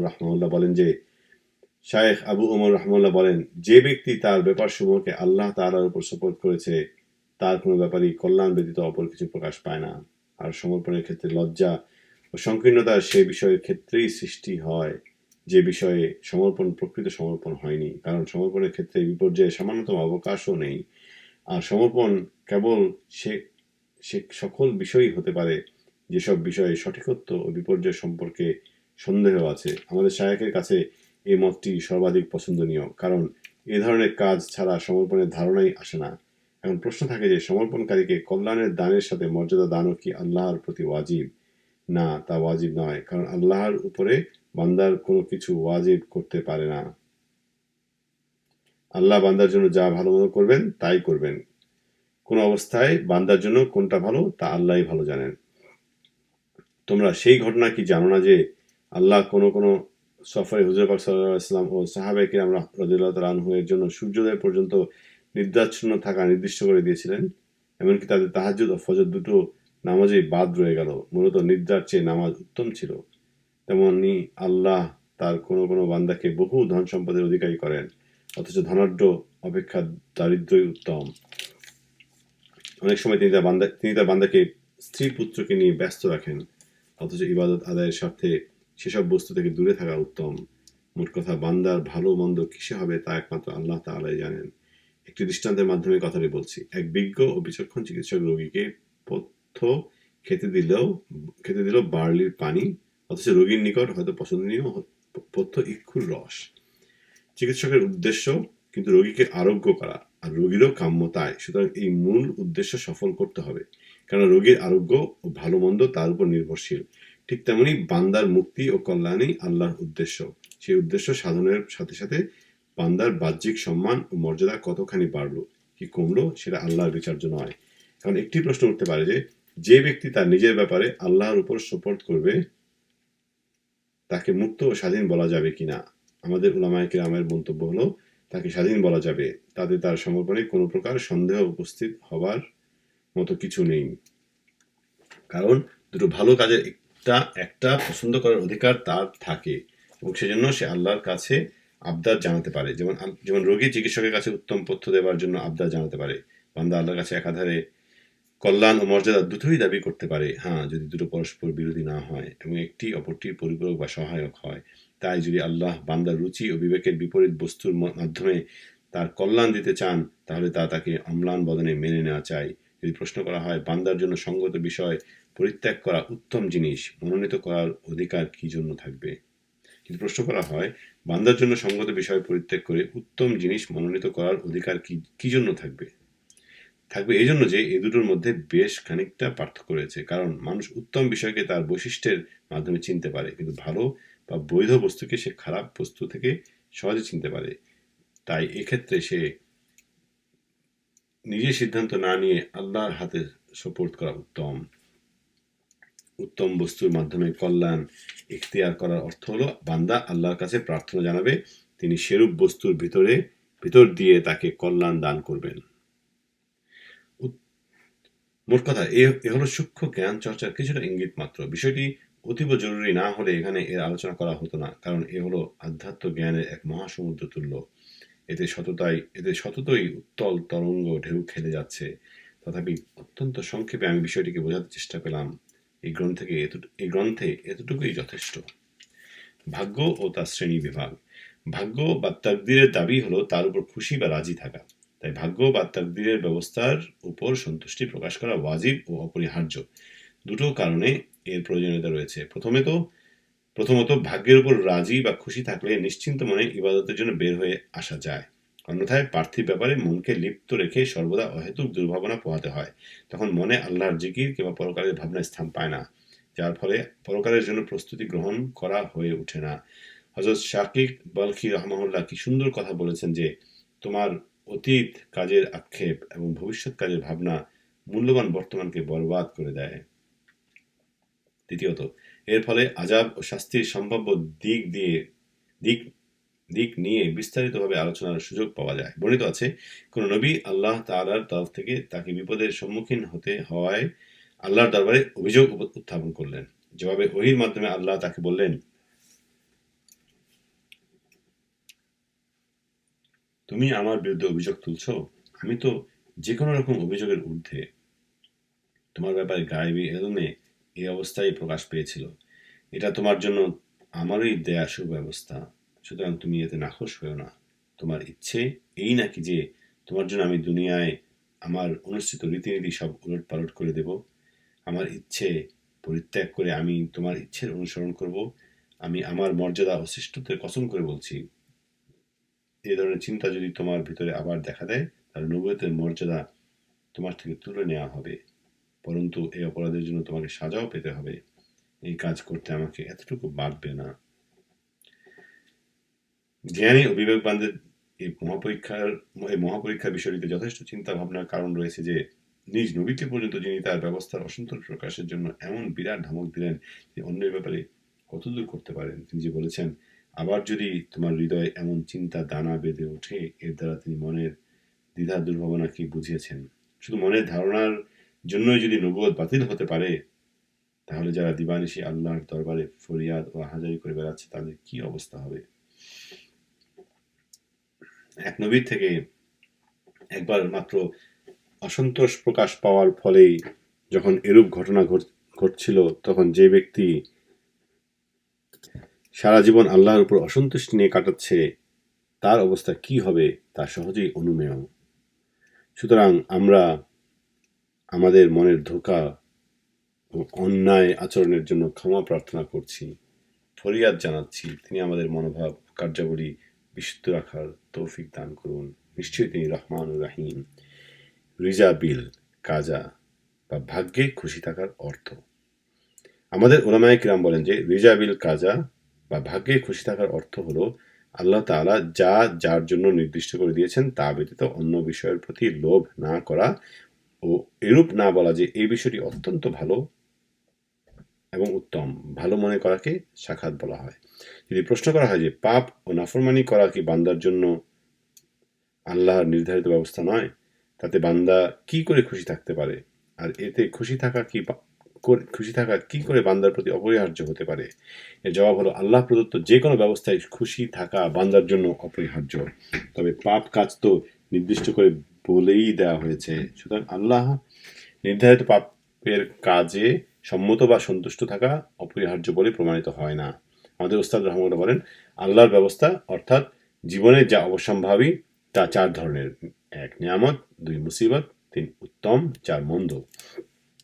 নিয়ামতের ক্ষেত্রে তো সন্তুষ্টিই শুধু অপরিহার্য নয়, কৃতজ্ঞতা প্রকাশও অপরিহার্য। নিয়ামত লাভ করে যে ধন্য হয়েছে তার নিদর্শন মানুষের সামনে প্রকাশ করাও আবশ্যক, আর এটাই হলো নিয়ামত প্রাপ্তির কৃতজ্ঞতা স্বীকার। মুসিবত বা বিপদ আপদের ক্ষেত্রেও সন্তুষ্টি প্রকাশ জরুরি, সেখানে ধৈর্য ধারণ করা বান্দার প্রতি ওয়াজিব। আল্লাহর ক্ষেত্রেও সন্তুষ্টি প্রকাশের সাথে সাথে বান্দা তার উপর আল্লাহর এই অনুগ্রহের কথা অবশ্যই আলোচনা করতে থাকবে। মন্দ বা অকল্যাণের ক্ষেত্রেও বান্দা এই বলে সন্তুষ্টি প্রকাশ করবে যে আল্লাহই আমার জন্য এই ব্যবস্থা রেখেছেন, সুতরাং তখন তা ওই কল্যাণের প্রতি অসন্তুষ্টি না হয়ে বরং আল্লাহর ব্যবস্থার প্রতি সন্তুষ্টি প্রকাশ হবে। যেমন তুমি যদি কোনো বিপরীত মাঝহাবের থেকে থাকো তাহলে এই জন্য সন্তুষ্টি প্রকাশ করবে যে এটাও তোমার জ্ঞানের আওতাভুক্ত হলো, তখন সেই মাঝহাবের অনুসরণের জন্য সন্তুষ্টি প্রকাশের প্রশ্ন ওঠে না। এভাবে আল্লাহ নির্ধারিত সব ব্যবস্থায় সন্তোষ লাভ সম্ভব হয়ে যায়। প্রশ্ন করা যেতে পারে যে ভাগ্যের উপর সন্তুষ্টি প্রকাশকারীদের পক্ষে অতিরিক্ত কামনা করা জায়েজ কিনা? এর জবাব হলো হ্যাঁ, যদি সেটাকে ভালো মনে করে নির্দিষ্টভাবে না বলে যদি এইভাবে প্রার্থনা করা হয় যে যদি ভালো হয় তবে যেন আল্লাহ বেশি করে দেন, তবে তাতে কোনো দোষ নেই, বরং সন্তুষ্টি প্রমাণিত হয়। মূলত যদি কেউ আল্লাহর দেয়া কোনো কিছুতেই খুশি হয়ে সেটার আধিক্য প্রার্থনা করে তবে তা উত্তম। রাসূল সাল্লাল্লাহু আলাইহি ওয়াসাল্লাম এর কাছে যখন দুধ নিয়ে আসা হতো তখন তিনি বলতেন হে মাবুদ, এতে বরকত দাও এবং এ বস্তু বাড়িয়ে দাও। কখনো বলতেন হে মাবুদ, এর চেয়ে উত্তম বস্তু দাও। এ দুটো অবস্থায় কোথাও প্রকাশ পায় না যে আল্লাহ প্রদত্ত বস্তুতে তার অসন্তুষ্টি ছিল। যদি প্রশ্ন করা হয় যে রাসূল খোদা সাল্লাল্লাহু আলাইহি ওয়াসাল্লাম যা তার জন্য ভালো তা দেবার শর্ত কেন লাগালেন না, এর জবাব হলো যে নিয়ত হলো অন্তরের ব্যাপার। অন্তরের কথা মুখে যদি প্রকাশ নাও করা হয় তবে তা দোষের কিছু নয়। দুঃখ কষ্ট ও বিপদ আপদ। ধৈর্যাবলম্বনই হলো দুঃখ কষ্ট ও বিপদ আপদের একমাত্র প্রতিষেধক। সুতরাং এর প্রতিটি ক্ষেত্রে ধৈর্যাবলম্বন অপরিহার্য। দুটো কারণে তা করার প্রয়োজন। প্রথমত, ইবাদতের জন্য সর্বতোভাবে প্রস্তুত হলে এর প্রয়োজনে যা কিছু চাওয়া পাওয়া রয়েছে সবকিছু ইবাদতের মাধ্যমেই হতে পারে। মূলত সব ইবাদতের জন্যই ধৈর্যের দরকার। অধৈর্য ব্যক্তি ইবাদতের কোনো স্তরেই উন্নীত হতে পারে না। ইবাদত আকাঙ্ক্ষী ব্যক্তিদের সম্মুখে কয়েক ধরনের বাধা বিপত্তি ও দুঃখ কষ্ট দেখা দেয়। 1. এমন কোনো ইবাদত নেই যাতে কোনোরূপ কষ্ট থাকে না। এ কারণে ইবাদতের জন্য এত তাগিদ রয়েছে এবং তার বিনিময়ে সওয়াব প্রদানের ওয়াদা করা হয়েছে। ইবাদতের জন্য কামনা বাসনা বর্জন করতে হয় এবং কুপ্রবৃত্তির প্ররোচনা দমন করতে হয়। এই কাজ দুটো মানুষের জন্য খুবই গুরুত্বপূর্ণ। 2. মানুষের কষ্টার্জিত পুণ্য বাঁচিয়ে রাখাও তার জন্য অপরিহার্য। এজন্য সর্বদা তাকওয়া অবলম্বন করে চলতে হয় এবং সেটাও তার জন্য কঠিন কাজ বটে। 3. দুনিয়া ফিতনা ফাসাদে পূর্ণ। দুনিয়াবাসীদের নানা ধরনের দুঃখ কষ্ট ও বিপদ আপদের সম্মুখীন হতে হয়, যেমন স্বজন বিয়োগ, রোগ ব্যাধি, মান সম্মানের হানি, চলাফেরার অসুবিধা, হিংসা কুৎসা কিংবা লোভ লালসার শিকার হওয়া ইত্যাদি। এসব ক্ষেত্রেও ধৈর্যের প্রয়োজন, নতুবা অস্থির চিত্ত নিয়ে যথার্থ ইবাদত আদায় করা সম্ভব হয় না। 4. পারলৌকিক মুক্তিকামীর জন্য বিশেষভাবে নানারূপ দুঃখ কষ্টের সম্মুখীন হতে হয়। বিবিধ পরীক্ষা নিরীক্ষায় তাকে উত্তীর্ণ হতে হয়। যে লোক যত বেশি প্রিয় হতে চায় তাকে তত বেশি বিপদাপন্ন হতে হয়। তার সামনে পাহাড় তুল্য বাধা এসে মাথা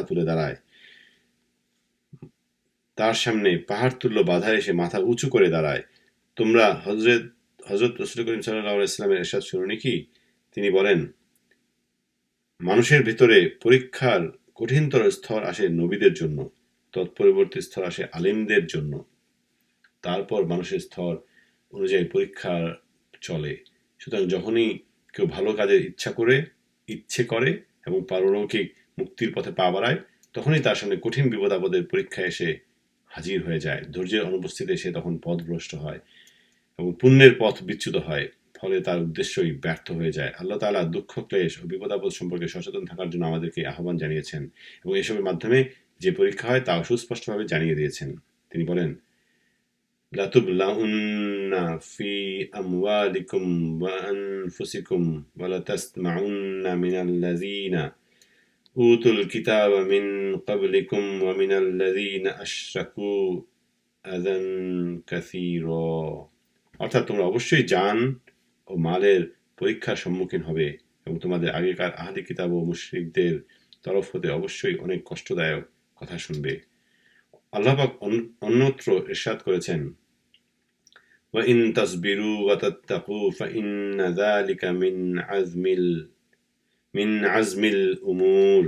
অর্থাৎ তোমরা যদি ধৈর্য ধারণ করো, তাকওয়া অবলম্বন করে চলো, তাহলে অবশ্যই তা বহু হিম্মতের কাজ বলে গণ্য হবে। মোট কথা আল্লাহ পাক যেন আগেই সতর্ক করে দিচ্ছেন যে আল্লাহর পথ বড়ই বিপদাশঙ্কুল।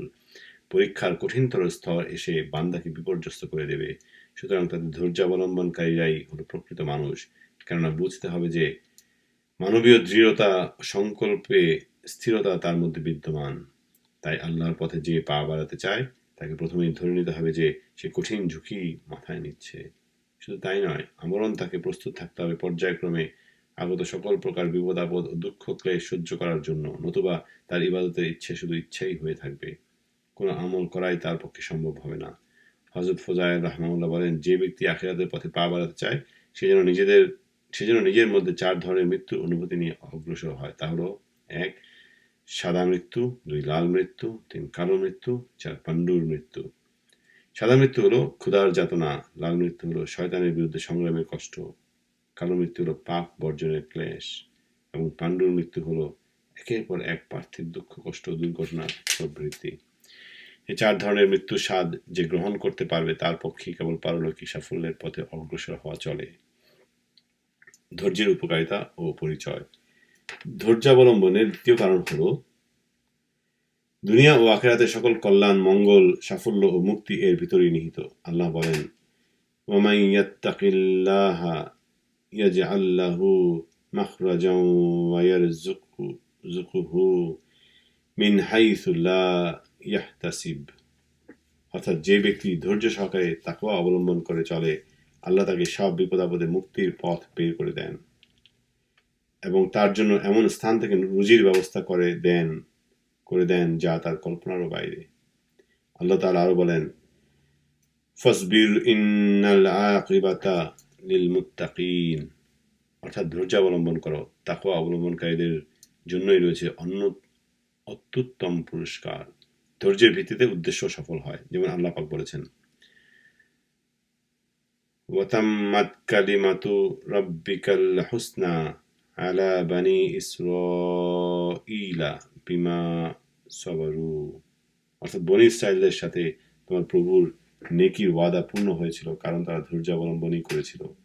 বর্ণিত আছে, হযরত ইউসুফ আলাইহিস সালাম হযরত ইয়াকুব আলাইহিস সালামের পত্রের জবাবে লিখেছিলেন, আপনার পূর্বপুরুষগণ ধৈর্য অবলম্বন করেছিলেন, তাই তারা সফলকাম হয়েছিল।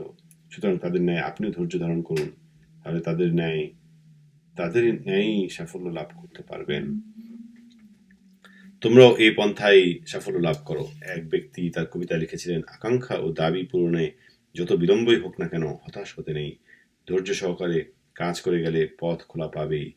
ধৈর্যাবলম্বীদের জেনে রাখা চাই যে ধৈর্যের কারণে তারা প্রয়োজনাতিরিক্তই পাবেন, আর অধৈর্য হয়ে বারবার আবেগকারীগণ জেনে নিতে পারে যে তারা বেঁচে থাকার মতো কিছুটা পেতে পারে মাত্র।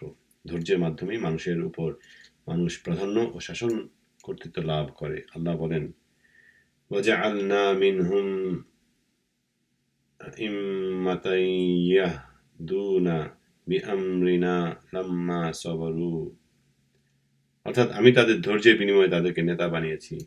যারা আমাদের নির্দেশ অনুযায়ী মানুষকে পরিচালিত করবে, যারা আমাদের নির্দেশ অনুযায়ী মানুষকে পরিচালিত করে। ধৈর্যের মাধ্যমেই মানুষ প্রশংসিত ও গৌরবান্বিত হয়। আল্লাহ বলেন, ইন্না ওয়াহ- ইন্না ওয়াজাদনাহু সাবিরান নি'মাল আবদু ইন্নাহু আওয়াব। অর্থাৎ আমি তাকে ধৈর্যাবলম্বী রূপে পেয়েছি। কত উত্তম বান্দা সে! এই ধৈর্যের জন্যই রয়েছে বান্দার প্রতি সুসংবাদ, আল্লাহর অজস্র নিয়ামত ও রহমত। আল্লাহ বলেন, وبشر الصابرين الذين إذا أصابتهم مصيبة قالوا إنا لله وإنا إليه راجعون أولئك عليهم صلوات من ربهم ورحمة।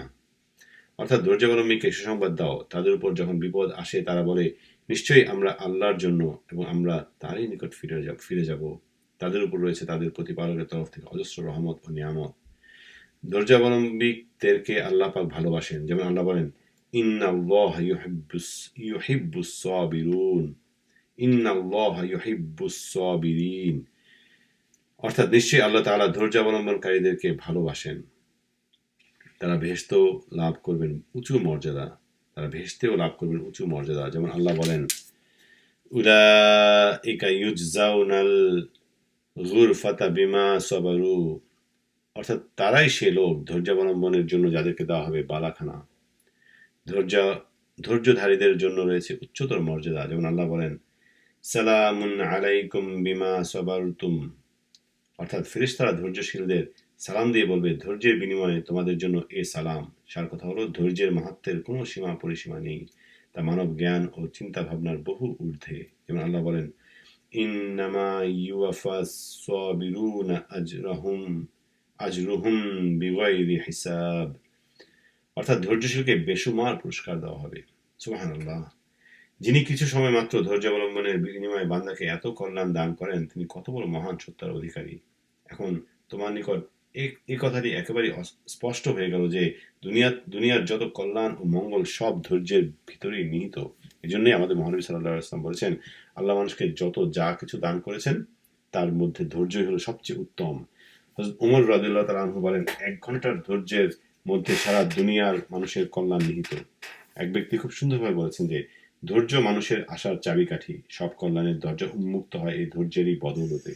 দীর্ঘ সময় চলে যায় যা ধৈর্য ধরে থাকো, কারণ অনেক সময় এমনই হয়ে থাকে যে কঠিন কাজগুলো সহসা উদ্ধার না হলেও ধৈর্য ধরে থাকার ফলে বিলম্ব হলেও তাতে কামিয়াবি আসবে সন্দেহ নেই। অনেক সময় এমন হয়ে থাকে যে কাজে সাফল্য লাভের কোনো আশা করা যায় না, কিন্তু ধৈর্য অবলম্বনেরই দ্বারা তেমনই কাজেও সাফল্য অর্জিত হয়ে থাকে। আমি নিজে ধৈর্য অবলম্বন করে থাকি, ধৈর্য আমার অভ্যাসে পরিণত হয়েছে। ধৈর্যের মাহাত্ম্যের ব্যাপারে তোমাদের আর কি কাম্য থাকতে পারে? যখন খোদ আল্লাহ তাআলা তার প্রশংসা করেছেন, আমি অবশ্য আমরণ ধৈর্য ধারণ করে যাব, তাতে আল্লাহ আমাকে বিপদ লিপ্ত করুন কিংবা বিপদ মুক্ত করুন।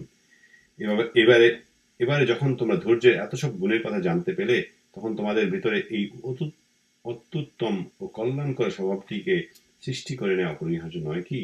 এর জন্য তোমাদের কঠোর সাধনা করা চাই, কেননা এই ধৈর্য ধারণ করার স্বভাব অর্জন করা গেলে তোমরা সফলকাম লোকদের দলে গণ্য হয়ে যাবে। অবশ্য তৌফিক দানের মালিক আল্লাহ তাআলা। এখন তাহলে ধৈর্যের অর্থ ও তার হুকুম জেনে নাও। ধৈর্যের শাব্দিক অর্থ হলো নিজেকে থামিয়ে রাখা, বিরত রাখা বা আবদ্ধ রাখা ইত্যাদি। যেমন আল্লাহ তাআলা বলেন, ওয়াসবির নাফসাকা মাআল্লাযীনা ইয়াদউনা রাব্বাহুম। অর্থাৎ যারা স্বীয় প্রভুকে ডাকে তাদের সঙ্গে তোমার সত্তাকে আবদ্ধ রাখো। আল্লাহ তাআলাকে ধৈর্যশীল এজন্য বলা হয় যে তিনি পাপীদেরকে সাথে সাথে সাজা দেয়া থেকে নিজেকে বিরত রাখেন। ব্যবহৃত অর্থে ধৈর্য হলো অন্তরের কষ্টকর প্রয়াসগুলোর একটির নাম। উলামায়ে কিরামদের মতে হৃদয়ের চাঞ্চল্য ও অস্থিরতাকে সংহত ও সংযত রাখাকেই বলা হয় ধৈর্য। দুঃখ কষ্ট থেকে মুক্তির ইচ্ছে বর্জন করার নাম ধৈর্য বা সবর। ধৈর্য অর্জনের উপায়। ধৈর্য অর্জনের পন্থা বা উপায় হলো বিপদ কখন কার উপর আসছে তার আলোচনা করা। অধৈর্যের ফলে বিপদ কখনো কম বেশি হবে না বা আগে পরেও আসবে না, এই ধারণাটা পাকাপোক্ত করে নেয়া। হইচই ও ব্যস্ততার ফলে বিপদ মোটেই হইচই ও ব্যতিব্যস্ততার ফলে বিপদ মোটেই সরে যাবে না, বরং এর দ্বারা ক্ষতি ও অনিষ্ট ঘটতে পারে। তাই ধৈর্যশীলদের জন্য আল্লাহ তাআলা নিয়ামত রেখেছেন, সেই কথা স্মরণ করে চুপ থাকাই উত্তম। এই জটিলতর পর্যায়টিকেও তোমাকে পার হতে হবে। এই পথে যত বাধা বিঘ্ন রয়েছে তা সবগুলো হটিয়ে দিয়ে তোমাকে অভীষ্ট সিদ্ধি করতে হবে। তা না হলে তুমি শুধু তোমার ইবাদতের স্মরণেই করবে, কিন্তু ইবাদত কাজে পরিণত করা হবে না। চিন্তা ভাবনায় শুধু সার হবে। হ্যাঁ, ধৈর্য অর্জিত হলেই তবে ইবাদতে সাফল্য আসবে। রুজি রিজিকের পর্যায়। এরপর রয়েছে সর্বাপেক্ষা জটিল ও কঠিন পর্যায়, তা হলো রুজি রিজিকের ব্যাপার। এ নিয়ে গভীরভাবে চিন্তা ভাবনা করা বিশেষ প্রয়োজন, যেহেতু মানুষের জন্য এই ব্যাপারটি দারুণ সমস্যা সংকুল। বস্তুত রিজিক মানুষকে সদা বিব্রত ও ত্রস্ত করে রাখে। শুধু তাই নয়, এই সমস্যা মানুষের দুঃখ দুর্দশা বৃদ্ধি করে, স্বাস্থ্যের অবনতি ঘটায়, এমনকি তাকে ধ্বংসের দ্বারে পর্যন্ত পৌঁছে দেয়। এই সমস্যায় মানুষকে করে পাপী ও অসদাচারী। এই সমস্যায় মানুষকে আল্লাহর দরজা ও উপাসনা থেকে সরিয়ে নিয়ে যায় সৃষ্টির সেবার পথে। ফলে মানুষকে দুনিয়ায় যেমন ক্লান্ত, শ্রান্ত, জীর্ণ, অপমানকর ও হেয় জীবনযাপন করতে হয়, তেমন পরকালেও তাকে যেতে হবে নিঃস্ব অবস্থায়। আল্লাহ সেদিন যদি তার উপর দয়ার্দ্র না হন, তবে যেমনই তার হিসেব নিকেশ হবে কঠোর, তেমনি তাকে লিপ্ত হতে হবে কঠোর আযাবে। ভেবে দেখো, রিজিকের ব্যাপারে আল্লাহ কত অধিক সংখ্যক আয়াত নাজিল করেছেন, কিভাবে তিনি বারবার বান্দার রিজিকের দায়িত্ব নিজের উপরে তুলে নেওয়ার কথাটা ঘোষণা করেছেন। তাছাড়া যুগে যুগে নবী রাসূলগণ ও আলিম ওলামারা সদা সর্বদা এই বিষয় নিয়ে উপদেশ ও ওয়াজ নসিহত প্রদান করে আসছেন, সঠিক কথা বাতলিয়ে যাচ্ছেন। এ ব্যাপারে সত্য ও খাঁটি বিষয়টিকে তুলে ধরার জন্য কত গ্রন্থ ও কিতাব প্রণীত হয়েছে ও হচ্ছে, কত উদাহরণ ও প্রমাণাদি মানুষের সম্মুখে তুলে ধরা হয়েছে। সাথে সাথে আল্লাহর আযাবেরও ভয় দেখানো হয়েছে। তথাপি মানুষ সঠিক পথে ফিরে আসতে পারছে না, আল্লাহর উপর নির্ভর করে নিশ্চিত হতে পারছে না, বরং তাদের সেই একই ভয়, একই দুর্ভাবনা থেকে যাচ্ছে। কি জানি সন্ধ্যায় বা কাল সকালে যদি রুজির ব্যবস্থা না হয়। এই ব্যাধির মূল কারণই হলো আল্লাহ তাআলার আয়াতসমূহ গভীরভাবে অনুধাবন না করা, তার কুদরত ও সৃষ্টির বিষয় নিয়ে ভাবনা চিন্তা না করা। তাছাড়া রাসূলুল্লাহ সাল্লাল্লাহু আলাইহি ওয়াসাল্লামের বাণীসমূহ বিস্তৃত হওয়া ও সলফে সালিহিনের উপদেশ ও মূল্যবান কথাগুলোকে শয়তানের ছলনায় ও অজ্ঞানদের বাক্যে উপেক্ষা করা এবং উদাসীনদের অভ্যাসকে এমনভাবে আঁকড়ে ধরা যে তার ফলে শয়তান সহজেই আধিপত্য বিস্তার করে। এভাবেই মন্দ স্বভাব ও মন্দ অভ্যাস মানুষের অন্তরে বদ্ধমূল হয়ে গেছে, যার ফলে তাদের মধ্যে সৃষ্টি হয়েছে ঈমান ও ইয়াকিনের দুর্বলতা। এমনই আরও কতিপয় ব্যাধি। পক্ষান্তরে যারা সৌভাগ্যবান, তারা তাদের সাধনাকে অব্যাহত রাখে, তারা পরলৌকিক পথ সুস্পষ্টভাবে দেখতে পায়, তাই পার্থিব উপকরণ তাদেরকে ধোঁকা দিতে পারে না। আল্লাহর দিনে তারা সুদৃঢ় হয়ে গেছে, মাখলুকের সাথে মাখামাখি তারা পছন্দ করে না, আল্লাহর বাণীর উপর তাদের আস্থা অটল অবিচল। তাই তারা শয়তানি ধোঁকা বা মানসিক দ্বিধাদ্বন্দ্ব তারা মোটেই প্রভাবিত হয় না, এবং ওগুলোর সাথে সর্বশক্তি দিয়ে মোকাবেলা করে ওগুলোকে দমন করে রাখে। শেষ পর্যন্ত মাখলুক তাদের থেকে পিছু হটে যায়, শয়তানও দূরে সরে যায়, এবং নফস তাদের বশীভূত হতে বাধ্য হয়ে পড়ে। তাদের সোজা সরল পথে অবিচল থাকা অধিকতর সহজতর হয়ে ওঠে। হযরত ইব্রাহিম ইবনে আদহাম রাহিমাহুল্লাহ বলেন, যখন তিনি বনে জঙ্গলে ঘুরে বেড়াবার ইচ্ছা করলেন, তখন শয়তান এসে তাকে ধোঁকা দেওয়ার জন্য উঠে পড়ে গেল। সে বলল, জঙ্গল যে বড়ই ভয়াবহ, আপনার কাছে তো সম্বল বা পাথেয় বলতে কিছুই নেই। এভাবে নিঃসম্বল অবস্থায় কোথায় যাওয়া চলে না। আপনি আপনার এই ইচ্ছে পরিত্যাগ করুন। কিন্তু ইব্রাহিম ইবনে আদহাম রাহমাহুল্লাহ তার ইচ্ছাকে আরও সুদৃঢ় করলেন। তার প্রতিজ্ঞা হলো যে তিনি জঙ্গলে ভ্রমণ তো করবেনই, শয়তানকেও তার পিছু ছাড়াবেন। তিনি সিদ্ধান্ত নিলেন যে প্রতি 1 মাইল পথ অতিক্রম করে 1000 রাকাত নামাজ আদায় করবেন। এরূপ সিদ্ধান্ত অনুযায়ী তিনি অগ্রসর হতে লাগলেন। এভাবে তিনি দীর্ঘ 12টি বছর জঙ্গলে কাটালেন। ইতিমধ্যে বাদশাহ হারুনুর রশিদ হজ করে প্রত্যাবর্তনকালে তাকে এইভাবে নামাজ পড়তে দেখলেন। তিনি জানতে চাইলেন যে কে এই ব্যক্তি। বলা হলো, এ ইব্রাহিম ইবনে আদহাম রাহমাহুল্লাহ। তখন তিনি জিজ্ঞাসা করলেন, হে আবু ইসহাক, ইব্রাহিম ইবনে আদহাম রাহমাহুল্লাহ, আপনার অবস্থা কি? তিনি একটি কবিতার মাধ্যমে তার জবাব দিলেন, দেখুন, আমরা ধর্মের আবরণে পার্থিব উচ্চ মর্যাদা অর্জন করে থাকি, ফলে না ধর্ম থাকে, না পার্থিব মর্যাদা। সুসংবাদ সে বান্দার জন্য যে তার পার্থিব জীবনের আশা আকাঙ্ক্ষা ও সুখ সমৃদ্ধির উপরে তার প্রভুকে অগ্রাধিকার দান করেছে। এক বুজুর্গ ব্যক্তি বলেন, আমি নির্জন জঙ্গলে থাকতাম। আমার নিকট শয়তান এসে বলল, আপনি এখানে এমন নিঃসঙ্গ জীবন কাটিয়ে যাচ্ছেন, এটা যে এক ভয়ঙ্কর জঙ্গল, এখানে বসতির কোনো নাম গন্ধও নেই। তার কথা শুনে বুজুর্গ নিজের ইচ্ছাকে আরও সুদৃঢ় করলেন যে তাকে এখানেই থাকতে হবে। কোনো মানুষের কোনোরূপ সাহায্য না নিয়ে, কোনো কিছু না খেয়ে দিয়ে এই জঙ্গলে থাকতে হবে। মনে মনে এরূপ প্রতিজ্ঞা করে তিনি নিজ মুখে কিছুটা মধু ও কিছুটা ঘি লাগিয়ে দিয়ে জঙ্গলে ভ্রমণ করতে লাগলেন। তিনি বললেন, আমি এভাবে ভ্রমণ করছিলাম, হঠাৎ দেখলাম একটি কাফেলা এগিয়ে আসছে। মনে হলো তারা রাস্তা ভুলে গিয়ে পথ খুঁজছে। তারা যাতে আমাকে দেখতে না পায় সেজন্য আমি মাটিতে শুয়ে পড়লাম। কিন্তু আল্লাহর কি মর্জি, কাফেলার লোকগুলো আমার দিকে অগ্রসর হচ্ছে। তারা একেবারে নিকটে এসে গেলে আমি আমার চোখ দুটো বন্ধ করলাম। তারা আমাকে দেখে পরস্পর বলাবলি শুরু করলো, এই লোকটিও হয়তো রাস্তা ভুলে গিয়ে এখানে এসে পড়েছে এবং ক্ষুধায় তৃষ্ণায় কাতর হয়ে চেতনা হারিয়ে ফেলেছে। একে একে ঘি মধু এনে খাওয়ায় দেখা যাক, হয়তো হুঁশ ফিরে আসবে। সত্যিই তারা ঘি ও মধু নিয়ে এলো, কিন্তু আমি আমার মুখ ও দাঁতের পাটি খুব শক্তভাবে বন্ধ করে রাখলাম, যাতে কোনো কিছু মুখে প্রবেশ করতে না পারে। এই অবস্থা দেখে আমার মুখের খিল ছোটাবার জন্য তারা ছুরি নিয়ে এলো। তাদের কার্যকলাপ দেখে আমার হাসি পেতে লাগলো। তখন আমি আমার মুখের খিল আপনা হতেই খুলে ফেললাম। এই ঘটনা দেখে কাফেলার লোকগণ বলল, লোকটি বদ্ধ পাগল। আমি বললাম, না, আমি পাগল নই। অতঃপর আমি তাদের নিকট আমার বৃত্তান্তটা খুলে বললাম। তারা তা শুনে অবাক হয়ে চেয়ে রইল। আমাদের জনৈক শায়েখ রাহমাহুল্লাহ বলেন, পাঠ্য জীবনের কোনো এক সময় আমি শহর থেকে বেশ কিছু দূরে এসে মসজিদে আশ্রয় নিয়েছিলাম। তার চারপাশে কোন লোকালয় ছিল না। একসময় শয়তান এসে আমাকে ধোঁকা দেওয়ার চেষ্টায় লেগে গেল। সে বলল, এই মসজিদটি জনপদ থেকে অনেক দূরে। এর চেয়ে ভালো আপনি একটি জনবসতিপূর্ণ এলাকার মসজিদে অবস্থান করুন। তাতে মানুষের সংস্রব পাওয়া যাবে। নিজের পরিবার পরিজনেরাও আসা যাওয়া করবে। আপনিও তাদের দেখা সাক্ষাৎ পাবেন। কিন্তু শয়তান যাই বলুক না কেন, আমি ওই মসজিদ ছেড়ে অন্য কোথাও যেতে রাজি হলাম না। বরং তাকে বললাম, দেখো, আমি আল্লাহর নামে প্রতিজ্ঞা করছি আমি হালুয়া ব্যতীত অন্য কিছুই আহার করব না, এবং তাও যতক্ষণ পর্যন্ত না কেউ এসে আমার মুখে তা প্রবেশ করিয়ে দেয়। ইবলিস বিদায় হলো। অতঃপর আমি নামাজ আদায় করে মসজিদের দরজা বন্ধ করে দিলাম। রাতে প্রথম প্রহর অতীত হবার পর হাতে বাতি নিয়ে কে যেন এসে দরজার কড়া নাড়তে শুরু করলো। সজোরে কড়া নাড়ায় আমি উঠে দরজা খুলে দিলাম। সম্মুখে চেয়ে দেখলাম এক বৃদ্ধ ব্যক্তি সাথে একটি ছেলেকে নিয়ে দরজায় দাঁড়িয়ে। দরজা খুলবার সঙ্গে সঙ্গে ছেলেটিকে নিয়ে ভিতরে ঢুকে আমার সামনে পাকানো হালুয়া ভর্তি একটি পাত্র রেখে দিয়ে সে বলতে লাগলো, দেখুন, এটি আমার পুত্র। আমি এর খাবারের জন্য হালুয়া পাকিয়েছিলাম। একে তা খেতে দিলে সে কথায় কথায় একটি শপথ করে ফেলল যে হালুয়া সে কিছুতেই একা আহার করবে না, বরং মসজিদে যদি কোনো মুসাফির থেকে থাকে তবে তাকে নিয়ে একসাথে হালুয়া আহার করবে। পুত্রের সে প্রতিজ্ঞা রক্ষা করার উদ্দেশ্য নিয়েই আমরা আপনার কাছে এসেছি। এখন আমি আপনাকে অনুরোধ করছি, আপনি অনুগ্রহপূর্বক এর থেকে কিছু হালুয়া আহার করুন।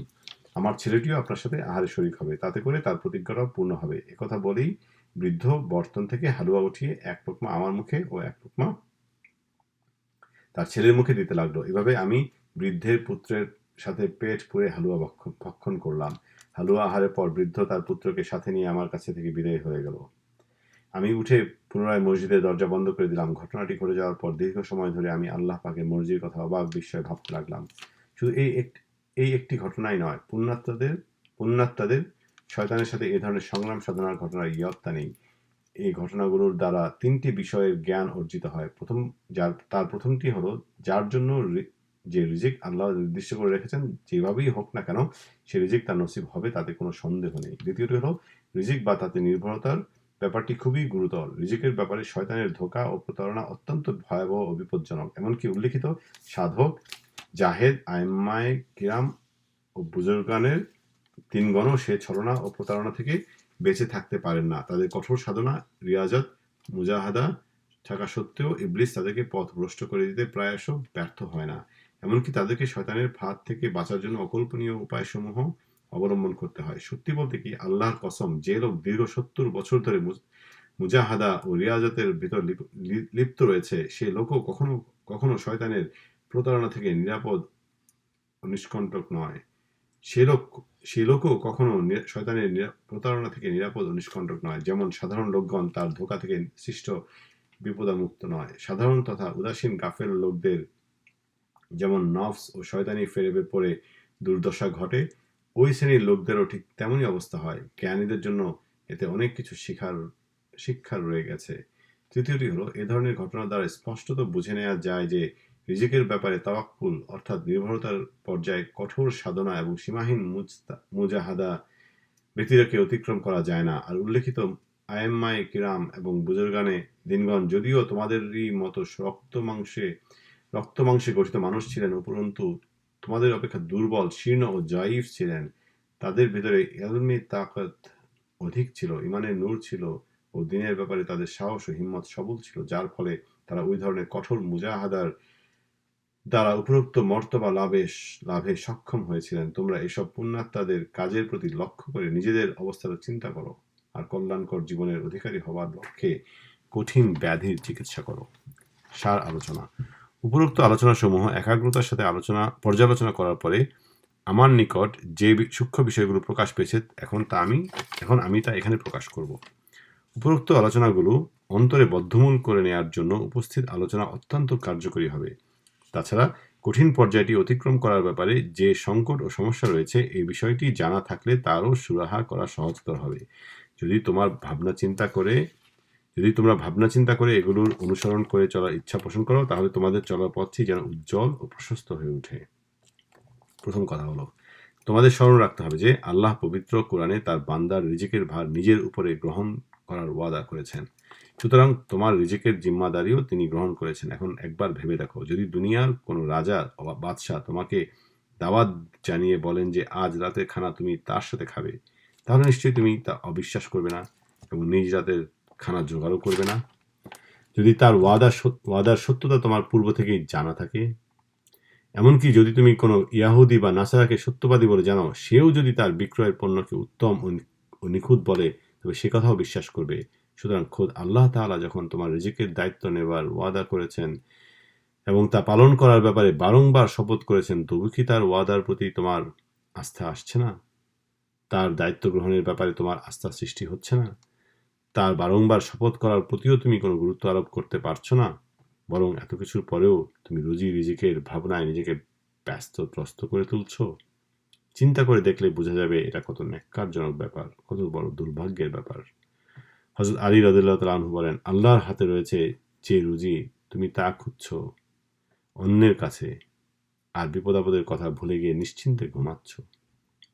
একটি সাধারণ নগণ্য মানুষ তথা মুসাফিরের হাতে রুজির জিম্মাদারি তুলে দিয়ে তুমি নিশ্চিন্ত ও মহা খুশি, সে লোক মুশরিকই হোক বা যাই হোক না কেন। অথচ স্বয়ং আল্লাহ যে তোমার রুজির দায়িত্ব নিয়েছেন, তাতে তুমি খুশি হতে পারছো না। মনে হচ্ছে আল্লাহর গ্রন্থে যা কিছু লেখা রয়েছে তুমি তা আদৌ পড়েই দেখোনি, অথচ তুমি নিশ্চিন্তে ঘুমিয়ে সময় নষ্ট করছো। এই অবস্থায় আল্লাহর প্রতি পুরোপুরি সন্দেহ ও অনাস্থা প্রকাশ করা হয়। এ শ্রেণীর লোকদের থেকে ধর্মকর্ম ও আত্মিক সাধনা লুপ্ত হবারই আশঙ্কা সৃষ্টি হয়। এজন্যই আল্লাহ বলেন, ওয়া আলাল্লাহি ফালইয়াতাওয়াক্কালিল মুমিনিন, অর্থাৎ এবং মুমিনদের শুধু আল্লাহর উপরই ভরসা করা চাই। আল্লাহ অন্যত্র বলেন, ওয়া আলাল্লাহি ফাতাওয়াক্কালু ইন কুনতুম মুমিনিন, অর্থাৎ যদি তুমি ঈমানদার হও তাহলে আল্লাহর উপরই ভরসা করো। যে মুমিন ব্যক্তি ধর্মকর্মের জন্য চেষ্টা সাধনা করার ইচ্ছে পোষণ করে, তার জন্য এতটুকুই যথেষ্ট। ওয়ালা হাওলা ওয়ালা কুওয়াতা ইল্লা বিল্লাহিল আলিয়্যিল আযীম। দ্বিতীয় কথা হলো, কুরআন ও হাদিসের এরশাদ অনুযায়ী রিজিক বণ্টিত হয়ে আছে, সে বন্টনে কোনরূপ রদ বদল হবে না। তুমি যদি তার পরিবর্তন বা ব্যতিক্রম সম্ভব বা বৈধ মনে করো, তাহলে মনে করবে যে তুমি কুফরির দরজায় উপনীত হয়েছ। আর যদি তুমি তাতে আস্থাবান হও, অর্থাৎ মনে করো যে ও বিষয়টি সত্য, তাহলে তার অনুসন্ধান ও ব্যবস্থা গ্রহণের পথে গিয়ে অযথা তার জন্য পার্থিব দুর্ভোগ, লাঞ্ছনা, পারলৌকিক অবমাননার ঝুঁকি নিতে যাচ্ছ কেন? তাই হুজুর পাক সাল্লাল্লাহু আলাইহি ওয়াসাল্লাম ইরশাদ করেছেন, গরু ও মাছের পিঠে এ অমুকের খাদ্য এরূপ লিখিত রয়েছে। লোভী ও অতৃপ্ত মানুষের জন্য অসম্মান ও দুঃখ ক্লেশ ছাড়া আর কিছুই থাকে না। আমাদের শায়খও বলেছেন যে জিনিস সম্পর্কে লিখিত রয়েছে যে এই জিনিস তুমি খাবে, তা তুমি ছাড়া অপর আর কেউই খেতে পারবে না। সুতরাং তোমার জন্য নির্ধারিত রুজির উপর নির্ভর করো, আর সম্মানিত পথে তা উপার্জন করো। অসম্মানজনক ও হেয় পথে তা কখনো অনুসন্ধান করো না। এই বিষয়টিকে গভীরভাবে উপলব্ধি করতে সক্ষম হলে যে কোনো ব্যক্তি অল্পে তুষ্টির ন্যায় মহা নেয়ামত অর্জন করতে পারবে। তৃতীয় কথা হলো, আমি আমার শায়েখের কাছে শুনেছি, তিনি তার উস্তাদ থেকে শুনে আমাদের বলেছেন, রিজিক সম্পর্কে আমি যে নির্ভরযোগ্য সিদ্ধান্তে পৌঁছেছি তা হলো এই যে জীবন যখন আল্লাহর হাতে, তা রাখা বা মারার উপকরণ রুজি রিজিকও তার হাতে। সুতরাং তারই মাধ্যমে আমাকে বাঁচানো কিংবা আমাকে মারা তারই ইচ্ছাধীন। সুতরাং বান্দার জীবন যখন আল্লাহর কুদরতের অধীন, তখন রিজিকের ব্যাপারটিও স্বাভাবিকভাবেই একই সাথে তার হাতে চলবে, এতে অন্যথা হতে পারে না। তিনি চাইলে আমাকে রিজিক দিবেন, আর চাইলে আমার রিজিক বন্ধ করে দিবেন। এটা আমার আয়ত্তের বাইরে, বরং আল্লাহর ইচ্ছা। তিনি যেভাবে ইচ্ছা করেন তা অর্জনের পথ নির্ধারণ করে দেন। বলা বাহুল্য, এর ফলেই আমি নিশ্চিন্ত হয়েছি। জ্ঞানী ও বিবেকবানদের জন্য এতে যথেষ্ট চিন্তার বিষয় রয়েছে। চতুর্থ কথাটি হলো, আমি পূর্বোক্ত অধ্যায়ে বলে এসেছি যে আল্লাহ রুজির জিম্মাদারি নিয়েছেন, তাতে মানুষ সুস্থ থেকে বাঁচতে পারে। কারণ ও মাধ্যম। এখন কথা হলো, খাওয়া দাওয়ার একটি উপকরণ প্রয়োজন আছে কিনা। তাহলে জেনে রাখো, বান্দা যখন আল্লাহর ইবাদতের জন্য প্রস্তুত হয়ে যায় এবং আল্লাহর উপরই ভরসা করে, তখন অনেক সময় তার রিজিকের উপকরণ বা কারণ ও মাধ্যম বন্ধ হয়ে যায়। ফলে মানুষ নিরাশ হয়ে পড়ে। মূলত যার গূঢ় রহস্য জানা রয়েছে তার দুর্ভাবনা দেখা দেয় না, কারণ আল্লাহ যে রিজিকের দায়িত্ব নিয়েছেন তাতে মানুষ সুস্থ থেকে বাঁচতে পারে। তাওয়াক্কুলও এই ব্যাপারেই, এর বেশি কিছু নয়। আল্লাহর প্রতি তাওয়াক্কুলকারী আল্লাহর কাছে এতটুকু আশা করে, কারণ আমরণ ইবাদতের যোগ্য রাখাই তার দায়িত্ব। ইবাদতের শক্তি যখন হারিয়ে ফেলবে, তখন তোমার উপর থেকে শরীয়তের বিধান লুপ্ত হবে। ইবাদতের ভিতর দিয়ে নিঃশেষ হওয়াই এর উদ্দেশ্য। তবে কথা হলো, আল্লাহ পাক সর্ববিষয়ে সর্বশক্তিমান। সুতরাং তিনি যদি চান বান্দাকে খানা পিনা কিংবা মাটি বা কঙ্করের মাধ্যমে জীবিত রাখবেন, তাও তিনি রাখতে পারেন। আর যদি চান কেবল তাসবিহ তাহলিল পাঠের দ্বারাই, যেমন ফেরেশতাদের ক্ষেত্রে হয়ে থাকে, জীবিত রাখবেন, তবে তাও তার পক্ষে সম্ভব। অথবা যদি তার মর্জি হয়, সবকিছু ছাড়া এমনিতেও জীবিত রাখতে পারেন। বান্দার প্রকৃত উদ্দেশ্য হলো ইবাদত করার শক্তি ও সামর্থ্যবান থাকা, এছাড়া অন্য কিছু নয়। খানা পিনা, কামনার তৃপ্তি কিংবা স্বাদ সম্ভোগ এগুলো উদ্দেশ্য নয়। সুতরাং কারণ, মাধ্যম বা উপকরণ এগুলোর কোনো মূল্যই নেই। দেখা যায় আবেদ জাহেদগণ রাত দিন সমানে সফর করার শক্তি রাখেন। কেউ 10 দিন, কেউ 1 মাস, কেউ হয়তো বা 2 মাস পর্যন্ত না খেয়েও প্রয়োজনীয় শক্তি বহাল রাখতে পারেন। এদের কেউ অনবরত বালু খেয়ে থাকতেন। সুফিয়ান সাউরি রাহমাহুল্লাহ সম্পর্কে বলা হয়েছে যে তিনি মক্কা শরীফ গিয়ে খালি হাত হয়ে যাওয়ায় একাধারে 15 দিন ধরে বালু আহার করে প্রাণ ধারণ করেছিলেন। আবু মুআবিয়া আসওয়াদ রাহমাহুল্লাহ বলেন যে একবার আমি ও হযরত ইব্রাহিম ইবনে আদহাম রাহমাহুল্লাহ একাধারে 20 দিন মাটি খেয়ে কাটিয়ে দিয়েছি। আমাশ বলেন, একবার ইব্রাহিম ইবনে আদহাম রাহমাহুল্লাহ বলেছিলেন যে তিনি 1 মাস ধরে না খেয়ে আছেন। আমি তাকে জিজ্ঞেস করলাম, কি বলেন 1 মাস ধরে? তিনি জবাব দিলেন, প্রায় 2 মাসও বলা চলে। তবে এক ব্যক্তি আমাকে একটি আঙ্গুরের খোসা খাওয়ার জন্য কসম দিয়ে বসে তা খেতে হলো। অবশ্য সেজন্য আমার পাকস্থলীতে গোলমাল সৃষ্টি হয়েছে। আমি বলছি, এতে বিস্ময় বোধ করার কিছু নেই, কারণ আল্লাহ যা চান তাই করতে পারেন। যেমন অনেক রোগী একাধারে মাসাধিক কালও কিছুই না খেয়ে বেঁচে থাকে, অথচ রোগীরা সুস্থ লোক অপেক্ষা অনেক দুর্বল থাকে। যারা অনশনে মারা যায় তা উপবাসের জন্য নয়, বরং তার মৃত্যু ওই সময় নির্ধারিত বলে প্রাণ বিয়োগ ঘটে।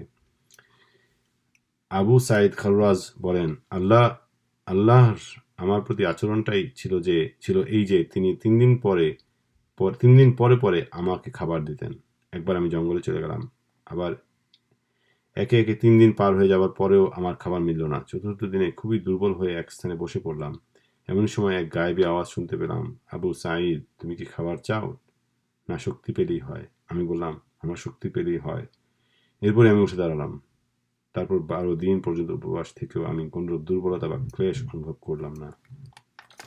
তাই বলছি, কেউ যদি এমন দেখতে পায় যে তার জন্য খানা পিনার কোনো ব্যবস্থা হচ্ছে না, তবে এমত অবস্থায় তার পূর্ণ বিশ্বাস রাখা চাই যে আল্লাহ তাকে প্রয়োজনীয় শক্তি দান করবেন। ভাবনার কিছু নেই, বরং এজন্য আল্লাহর দরবারে কৃতজ্ঞতা চাই। কারণ বিনা ক্লেশে এমনি থেকে শক্তি লাভ তো আল্লাহর এক বড় নিয়ামত। কারণ উসিলা ব্যতিরেকেই তার মূল উদ্দেশ্য হাসিল হলো। তার ক্ষেত্রে আল্লাহর অপূর্ব কুদরতের লীলা প্রকাশ পেল। সে তো ফেরেশতার পর্যায়ে পৌঁছে গেল। প্রাণী জগতের সাথে তার বিরাট স্বাতন্ত্র্য সৃষ্টি হলো। আল্লাহ তাকে স্বীয় সান্নিধ্য লাভের মর্যাদা দান করলেন। অত্যুত্তম ও মহান ফল লাভের এই বিষয়টি অনুভূতির আয়ত্তে আনতে হবে।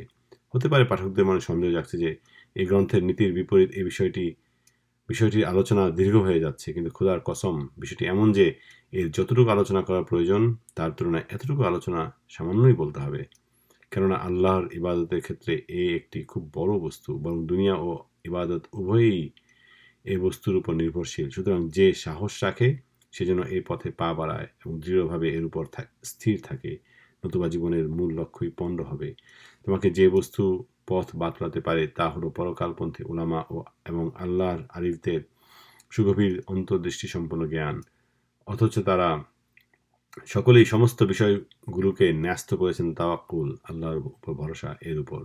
তারা আল্লাহর ইবাদতের জন্য প্রথমে নিঃসঙ্গ ও একক জীবন বেছে নিয়েছেন, অতঃপর সব রকমের উসিলার সাথে সম্পর্ক ছিন্ন করেছেন। শুধু তাই নয়, এই সম্পর্কে তারা বহু কিতাব রচনা করেছেন, বহু ওয়াজ নসিহত করে গেছেন।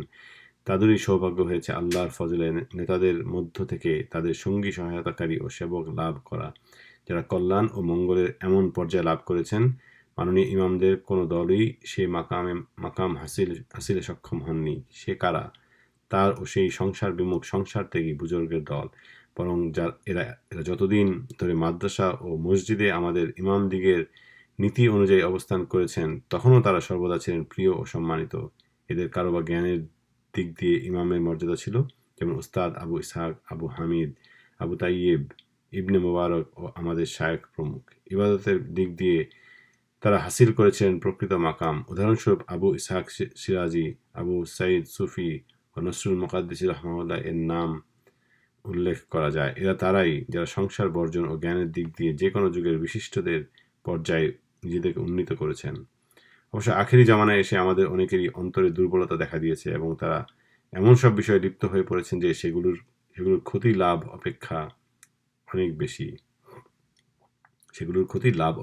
বেশি। এর ফলে অবস্থাটা উল্টে গেছে, বরকত শেষ হয়ে গেছে, সাধনার মাধুর্য ও স্বাদ কিছুই নেই। এখন কারোরই ইবাদতের গুণকীর্তন করা যায় না, গ্রহণ করার যোগ্য ব্যক্তি ও গুরুতত্ত্ব কারোর কাছে নেই। তবে আমাদের মধ্যে এখনও যে কোথাও কিছুটা আলোর রেশ দেখা যায়, তাও সেই পূর্বোক্ত বুজুর্গদের ফায়েজের ফলে। তাদেরই অনুসরণ করে যারা সামনে চলছে তাদেরই ভিতরে সে আলো বিদ্যমান। এক্ষেত্রে হারিসুল মুহাসিবি রহমাহুল্লাহ, মোহাম্মদ বিন ইদ্রিস আশরাফি রহমাউল্লাহ, মজনি রহমাউল্লাহ এবং হরমুল্লাহ রহমাউল্লাহ প্রমুখের নাম উল্লেখ করা যায়। কোনো এক ব্যক্তি বলেছেন যে তারা তাদের জীবনের প্রতিটি মুহূর্ত অতি পবিত্র ও নির্মল অবস্থার মধ্যে অতিবাহিত করেছেন। তাদের নজরে কেবল এক পরম প্রিয় মহাপ্রভু ব্যতীত আর কিছুই পড়েনি। যুগের বিপদ আপদ এবং দুর্যোগের প্রভাবে পড়ে তার অনেক বিরাট সত্তাই তাদের ধৈর্যের বাঁধন খুলে ফেলেছেন, কিন্তু উল্লিখিত পবিত্র সত্তাদিগের ধৈর্যের একটি বাঁধন ঢিল হয়নি। আমরা মুসলিমগণ প্রাথমিক যুগে সৎক্রিয়াকর্মের বাদশা ছিলাম, কিন্তু সেসব কার্যকলাপ থেকে ঘাড় ফেরাবার ফলে আমরা একেবারেই অবনমিত হয়ে গেছি। আগে আমরা আমলের ক্ষেত্রে ঘোরসাওয়ার ছিলাম, এখন আমরা পদাতিকদের থেকেও মন্থরগতি হয়ে গেছি। এখন ভয় হচ্ছে যে আমরা পথের মাঝে কাত হয়ে পড়ি নাকি। তবে মহান প্রভু আল্লাহ তাআলাই আমাদের সহায়ক। তাই তার কাছে আমাদের খোলা হৃদয়ের সকরুণ প্রার্থনা, তিনি যেন আমাদের মাঝে যে দিনই সৌরভটুকু অবশিষ্ট রয়েছে তা রক্ষা করেন। তিনি অতি দানশীল, দাতা, অনুগ্রহশীল ও পরম করুণাময়। ওয়ালা হাওলা ওয়ালা কুওয়াতা ইল্লা বিল্লাহিল আলিয়্যিল আযীম। তাফবিজ বা আল্লাহর কাছে সবকিছু ন্যস্ত করা এর আলোচনা। তাফবিজের অর্থ হলো সমস্ত কিছু আল্লাহর উপর ন্যস্ত বা সমর্পণ করা। এটা করার দুটো কারণ রয়েছে। প্রথম কারণ হলো কোনো কাজের ভার তার হস্তেই থাকা উচিত, যিনি তার ভালো মন্দ ও ভূত ভবিষ্যৎ সবকিছুরই বিশেষভাবে অবগত। কারণ তুমি যদি এক গ্রাম্য অজ্ঞ ব্যক্তির কাছে কতগুলো খাঁটি ও মেকি টাকা দিয়ে তা বেছে পৃথক করতে বলো, তা কি করে তার পক্ষে সম্ভব হবে? স্বর্ণকার ছাড়া অন্যের হাতে স্বর্ণের ভালো মন্দ চিনে বের করতে দিলে তার ফল কি কখনো কল্যাণকর হতে পারে? দুনিয়ার প্রতিটি কাজের ভালো মন্দের খবর একমাত্র আল্লাহ তাআলাই জানেন। অন্য কারোর পক্ষে তা জানা সম্ভব নয়, কারো তা জানার ক্ষমতাই নেই। সুতরাং কাজের দায়িত্ব তিনি ছাড়া কারো কাছে অর্পণ করা কি করে সম্ভব? এই জন্য আল্লাহ বলেন, ওয়ারাব্বুকা ইয়াখলুকু মা ইয়াশাউ ওয়া ইখতারু মা কানা লাহুম লাহুমুল খিয়ারাহ, লাহুমুল খিয়ারাহ, অর্থাৎ তোমার প্রভু যা চান তাই সৃষ্টি করেন, আর যা ইচ্ছে পছন্দ করেন, তাদের বেছে নেওয়ার কোনো অধিকার নেই। তারপর অন্যত্র বলেন, ওয়ারাব্বুকা ইয়ালামু মা তুকিন্নু সুদুরুহুম ওয়া মা ইউলিমুন, অর্থাৎ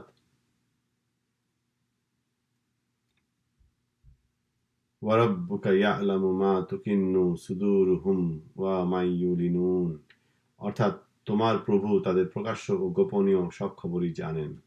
বর্ণিত রয়েছে, এক বুজুর্গ আল্লাহর তরফ থেকে ইঙ্গিত পেলেন তিনি যা কিছু প্রার্থনা করবে তাই তাকে দেওয়া হবে। বুজুর্গ ব্যক্তি মকবুল বান্দা ছিলেন। তিনি যেভাবে বলেন, সুবহানাল্লাহ, সর্বজ্ঞানের আধার এমন এক মূর্খকে কিছু চাইতে বলছেন যার কোনো বস্তুরই ভালো মন্দের জ্ঞান নেই। তারপর আল্লাহর দরবারে ফরিয়াদ করলেন, আমার জন্য কি ভালো হবে না হবে আমি তো তার কিছুই জানি না, তুমি আমার জন্য যা ভালো মনে করো তাই প্রদান করো। তাফবীজের দ্বিতীয় কারণ হলো, মনে করো দুনিয়ার সর্বপ্রধান আলিম, বিশ্বস্ত সত্যবাদী, খোদা ভীরু ও ক্ষমতাবান আলিম এসে অভাবনীয় সদাশয়তা প্রকাশ করে তোমাকে বলল, আমি তোমার কাজগুলো যেভাবে ভালো হয় সেভাবেই করে দেব, তোমার সর্বরকম তত্ত্বাবধান করব। এই দায়িত্ব আমার উপর ন্যস্ত করে তুমি তোমার কোনো বিশেষ কাজ থাকলে তাতে আত্মনিয়োগ করো। এই ব্যাপারটিকে তুমি কি তোমার সৌভাগ্য বলে মনে করবে না? তারপর যখন তিনি সত্যিকার ভাবে তোমার কাজ শুরু করে যেসব ব্যাপারে তোমার কিছু জানা ছিল না তাও সুষ্ঠুভাবে সম্পাদন করে তোমার পরম কল্যাণ সাধন করবেন, তখন নিশ্চয়ই তুমি তার উপর যার করুণায় সন্তুষ্ট ও নির্ভরশীল হবে। সেক্ষেত্রে যে মহান প্রভু আসমান ও জমিনের সবকিছু পরিচালনার দায়িত্ব গ্রহণ করেছেন তার হাতে তুমি কেন নিজের বিষয়গুলো ন্যস্ত করবে না? তিনি তো সব আলিমের সেরা, সর্বাপেক্ষা অধিক ক্ষমতাবান, সব সম্পদের একচ্ছত্র অধিকারী ও সর্বাধিক সদয় ও মহান। তিনি তোমার জন্য সেই বস্তু নির্বাচন করবে যা ভালো কি মন্দ তা তুমি বুঝতে পর্যন্ত সক্ষম নও। সুতরাং তুমি তার হাতে সবকিছু সোপর্দ করে পরকালের সম্বল সংগ্রহে লিপ্ত হয়ে যাও। আল্লাহ তোমার জন্য যা পছন্দ করেন নির্দ্বিধায় তা উত্তম বলে গ্রহণ করে নিরুদ্বিগ্ন থাকো, কেননা তাতেই কল্যাণ নিহিত এবং অকল্যাণের কোনো প্রশ্নই সেখানে নেই। ভাগ্যের প্রতি সন্তুষ্ট থাকা চাই কেন? রেজা বিল কাজা বা ভাগ্যে সন্তুষ্টির ব্যাপারেও দুটি কারণের প্রতি দৃষ্টি দিলেই যথেষ্ট হয়। প্রথম কারণ হলো, এতে সাময়িক ও স্থায়ী উভয় প্রকার উপকারই নিহিত রয়েছে। সাময়িক বা উপস্থিত উপকার হলো এর দ্বারা অন্তর মুক্ত হয় এবং অন্তর থেকে অহেতুক চিন্তা ও অবাঞ্ছিত ব্যথা বেদনা দূরীভূত হয়। এজন্যই কোনো এক সাধক বলেছেন যে তাকদীর বা ভাগ্য যখন অবশ্যম্ভাবী ও অবধারিত তখন এ ব্যাপারে চিন্তা ভাবনা ও দুঃখ আফসোস নিছক অনাবশ্যক। হুজুর পাক সাল্লাল্লাহু আলাইহি ওয়াসাল্লাম সাহাবী ইবনে মাসউদ রাদিয়াল্লাহু তাআলা আনহুকে বলেছিলেন, নিজের দুশ্চিন্তাকে কমিয়ে দাও, কারণ তকদিরে যা লিপিবদ্ধ রয়েছে তা অবশ্যই ঘটবে, আর তকদিরে যা লেখা হয়নি তা কখনোই আসবে না। হুজুর পাক সাল্লাল্লাহু আলাইহি ওয়াসাল্লামের মন্তব্য এতটা ব্যাপক অর্থবহ যে তা বলে শেষ করা যাবে না। এর সুদূর প্রসারী ফল আল্লাহর সন্তুষ্টি ও সওয়াব হাসিল। আল্লাহ বলেন, রাদিয়াল্লাহু আনহুম ওয়া রাদু আনহু, অর্থাৎ আল্লাহ তাদের প্রতি সন্তুষ্ট থাকবেন এবং তারাও আল্লাহর প্রতি সন্তুষ্ট। অদৃষ্টে যা ঘটে তা নিয়ে সাময়িক দুঃখ বেদনা ও দুশ্চিন্তা অহেতুক, এতে কোনো ফায়দা নেই, কারণ এর ফলে পরেও শাস্তি ভোগ করতে হবে। ভাগ্যে যা রয়েছে তা তো অবশ্যই ঘটবে। তোমার রাগ বিরক্তি বা দুর্ভাবনা তা থেকে কিছুতেই রেহাই দিতে পারবে না। তোমার রাগ বিরক্তি বা দুর্ভাবনা তা থেকে কিছুতেই রেহাই দিতে পারবে না, কিছুতেই তার কিছু পরিবর্তন হবে না। যেমন কোনো এক ব্যক্তি তার কবিতায় লিখেছেন, হে আত্মা, যা কিছু নির্ধারণ করা হয়েছে তার উপর ধৈর্য ধারণ করো এবং সন্তুষ্ট থাকো, তোমার জন্য নিরাপত্তা তো কেবল অনির্ধারিত বিষয়ের ভিতরে। এ কথায় তোমার পুরোপুরি আস্থা থাকা উচিত যে ভাগ্যে যা কিছু আছে তা ঘটবেই। যেহেতু তা ঘটতে বাধ্য, তাতে তুমি ধৈর্য ধারণ করো কি না করো। সুতরাং কোনো জ্ঞানী ও বিবেকবান ব্যক্তি অহেতুক মনের শান্তি নষ্ট করে আবার পরকালের জন্য আযাব কিনে নিতে পারেন না, বরং তিনি মনের শান্তি বজায় রেখে পরকালের বেহেশত লাভের আশায় ভাগ্যে সন্তুষ্ট থাকাকেই অগ্রাধিকার দান করেন। দ্বিতীয় কারণ হলো ভাগ্যে সন্তুষ্ট না হওয়ার ফলে আল্লাহর পছন্দনীয় ব্যাপারকে অপছন্দ করা হয়। এটা কাফির বা মুনাফিকের লক্ষণ। আল্লাহ রক্ষা করুন। আল্লাহর এই এরশাদকে গভীরভাবে অনুধাবন করো। যথা ফালা ওয়ারাব্বুকা লা ইউমিনুনা হাত্তা ইয়াহকুমুকা ফীমা শাজারা বাইনাহুম সুম্মা লা ইয়াজিদু ফি আনফুসিহিম হারাজান মিম্মা কসাইতা ওয়া ইউসাল্লিমু তাসলিমা। অর্থাৎ তোমার প্রতিপালকের শপথ, তারা কখনো ঈমানদার হবে না যতক্ষণ না তারা তাদের ভিতরকার ঝগড়ার মীমাংসা তোমার দ্বারা না করাবে এবং তোমার রায়কে সন্তুষ্ট চিত্তে মেনে না নেবে। আল্লাহ তাআলা অত্র আয়াতে হুজুর পাক সাল্লাল্লাহু আলাইহি ওয়াসাল্লামের এর মীমাংসায় অসন্তোষ ও দ্বিধা পোষণ করাকে ঈমানের পরিপন্থী বলে ঘোষণা করেছেন। এমনকি তার ফলে ঈমান লোপ পাবে বলে আল্লাহ শপথ করেছেন। এমত অবস্থায় যে ব্যক্তি স্বয়ং আল্লাহর ব্যবস্থায় অসন্তোষ প্রকাশ করে তার অবস্থা কি দাঁড়াবে? আমি এক স্থানে বর্ণনা করেছি, আল্লাহ বলেছেন, যারা আমার নির্ধারিত ব্যবস্থায় খুশি নয়, আমার ভালোবাসার পরীক্ষায় ধৈর্য ধরতে রাজি নয় এবং আমার প্রদত্ত নেয়ামত সমূহে কৃতজ্ঞ নয়, তারা যেন অন্য কাউকে মাবুদ বানিয়ে নেয়। জ্ঞানীদের জন্য এই এক বিরাট সতর্কবাণী বটে। কোনো বুজুর্গের কাছে রবুবিয়ত প্রভুত্ব এবং উবুদিয়ত দাসত্ব এর তাৎপর্য জিজ্ঞাসা করা হলে তিনি অত্যন্ত সুন্দরভাবে বিষয়টি বুঝিয়ে দিলেন যে মনিব প্রতিপালকের কাজ হলো বান্দার প্রতি নির্দেশ জারি করা, বান্দার কাজ হলো তার নির্দ্বিধায় পালন করা। প্রতিপালক আল্লাহ যখন কোনো বিধান জারি করেন, বান্দা যদি তাতে ঘাড় বাঁকা করে তাহলে তো প্রভুত্ব ও দাসত্বের সম্পর্কে বিচ্ছিন্ন হয়ে যায়।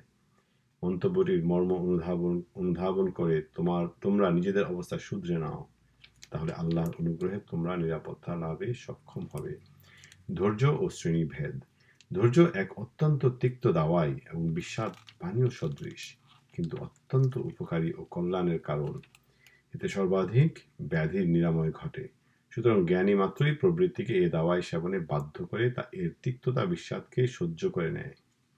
এর আত্মাকে বলে, এই তিক্ততা ও ঝাঁজ তো মাত্র অল্প কিছু সময়ের জন্য, কিন্তু এর সুফল ও কল্যাণ হবে চিরস্থায়ী। এবার আমি ধৈর্যের সুফলগুলো বিস্তারিত আলোচনা করছি। ধৈর্য মোট 4 ধরনের। 1 আনুগত্যের ধৈর্য, 2 পাপ হতে ধৈর্য, 3 পার্থিব বাহুল্য থেকে ধৈর্য এবং 4 দুনিয়াবি দুঃখ কষ্টের উপর ধৈর্য। যখন তুমি ধৈর্যের তিক্ততা সহ্য করবে ও 4 ধরনের ধৈর্য পুরোপুরিভাবে আয়ত্ত করবে, তখনই আল্লাহর ইবাদতে ধৈর্য অর্জন করে পরকালে বিরাট পুরস্কার লাভ করবে এবং পার্থিব পাপের আপদ থেকে মুক্তি লাভ করবে। পরকালে কোনরূপ মুসিবতের সম্মুখীন হতে হবে না এবং পার্থিব যে কোনো রূপ বিপদ আপদে অবিচল থাকবে। দুনিয়াবি সুখ সম্পদের অভাবে নাখোশ এবং পেরেশান হবে না। এই ধরনের ধৈর্য রক্ষার কারণে এরা আল্লাহর বন্দেগী, উচ্চ মর্যাদা, আনুগত্য এবং ইবাদতের বদলা তাকওয়া, জহুদ এবং আল্লাহর তরফ থেকে উত্তম পুরস্কার ও অধিক সংখ্যক পুণ্য অর্জনে সক্ষম হবে। এছাড়া আরও কত কি যে ধৈর্যশীল লোকগণ লাভ করবে তা একমাত্র আল্লাহ তাআলাই বলতে পারেন। ধৈর্যাবলম্বনের দ্বারা দুটোই প্রধান ফায়দা হাসিল হয়। 1 দুনিয়ায় আরামে ও নিশ্চিন্তে কালাতিপাত করা যায়। 2 পরকালে কঠোর শাস্তি থেকে অব্যাহতি লাভ করা যায়। ধৈর্য হারিয়ে যদি হা হুতাশ শুরু করে দেয়, তাতে সব দিক থেকেই ক্ষতির সম্মুখীন হতে হয়।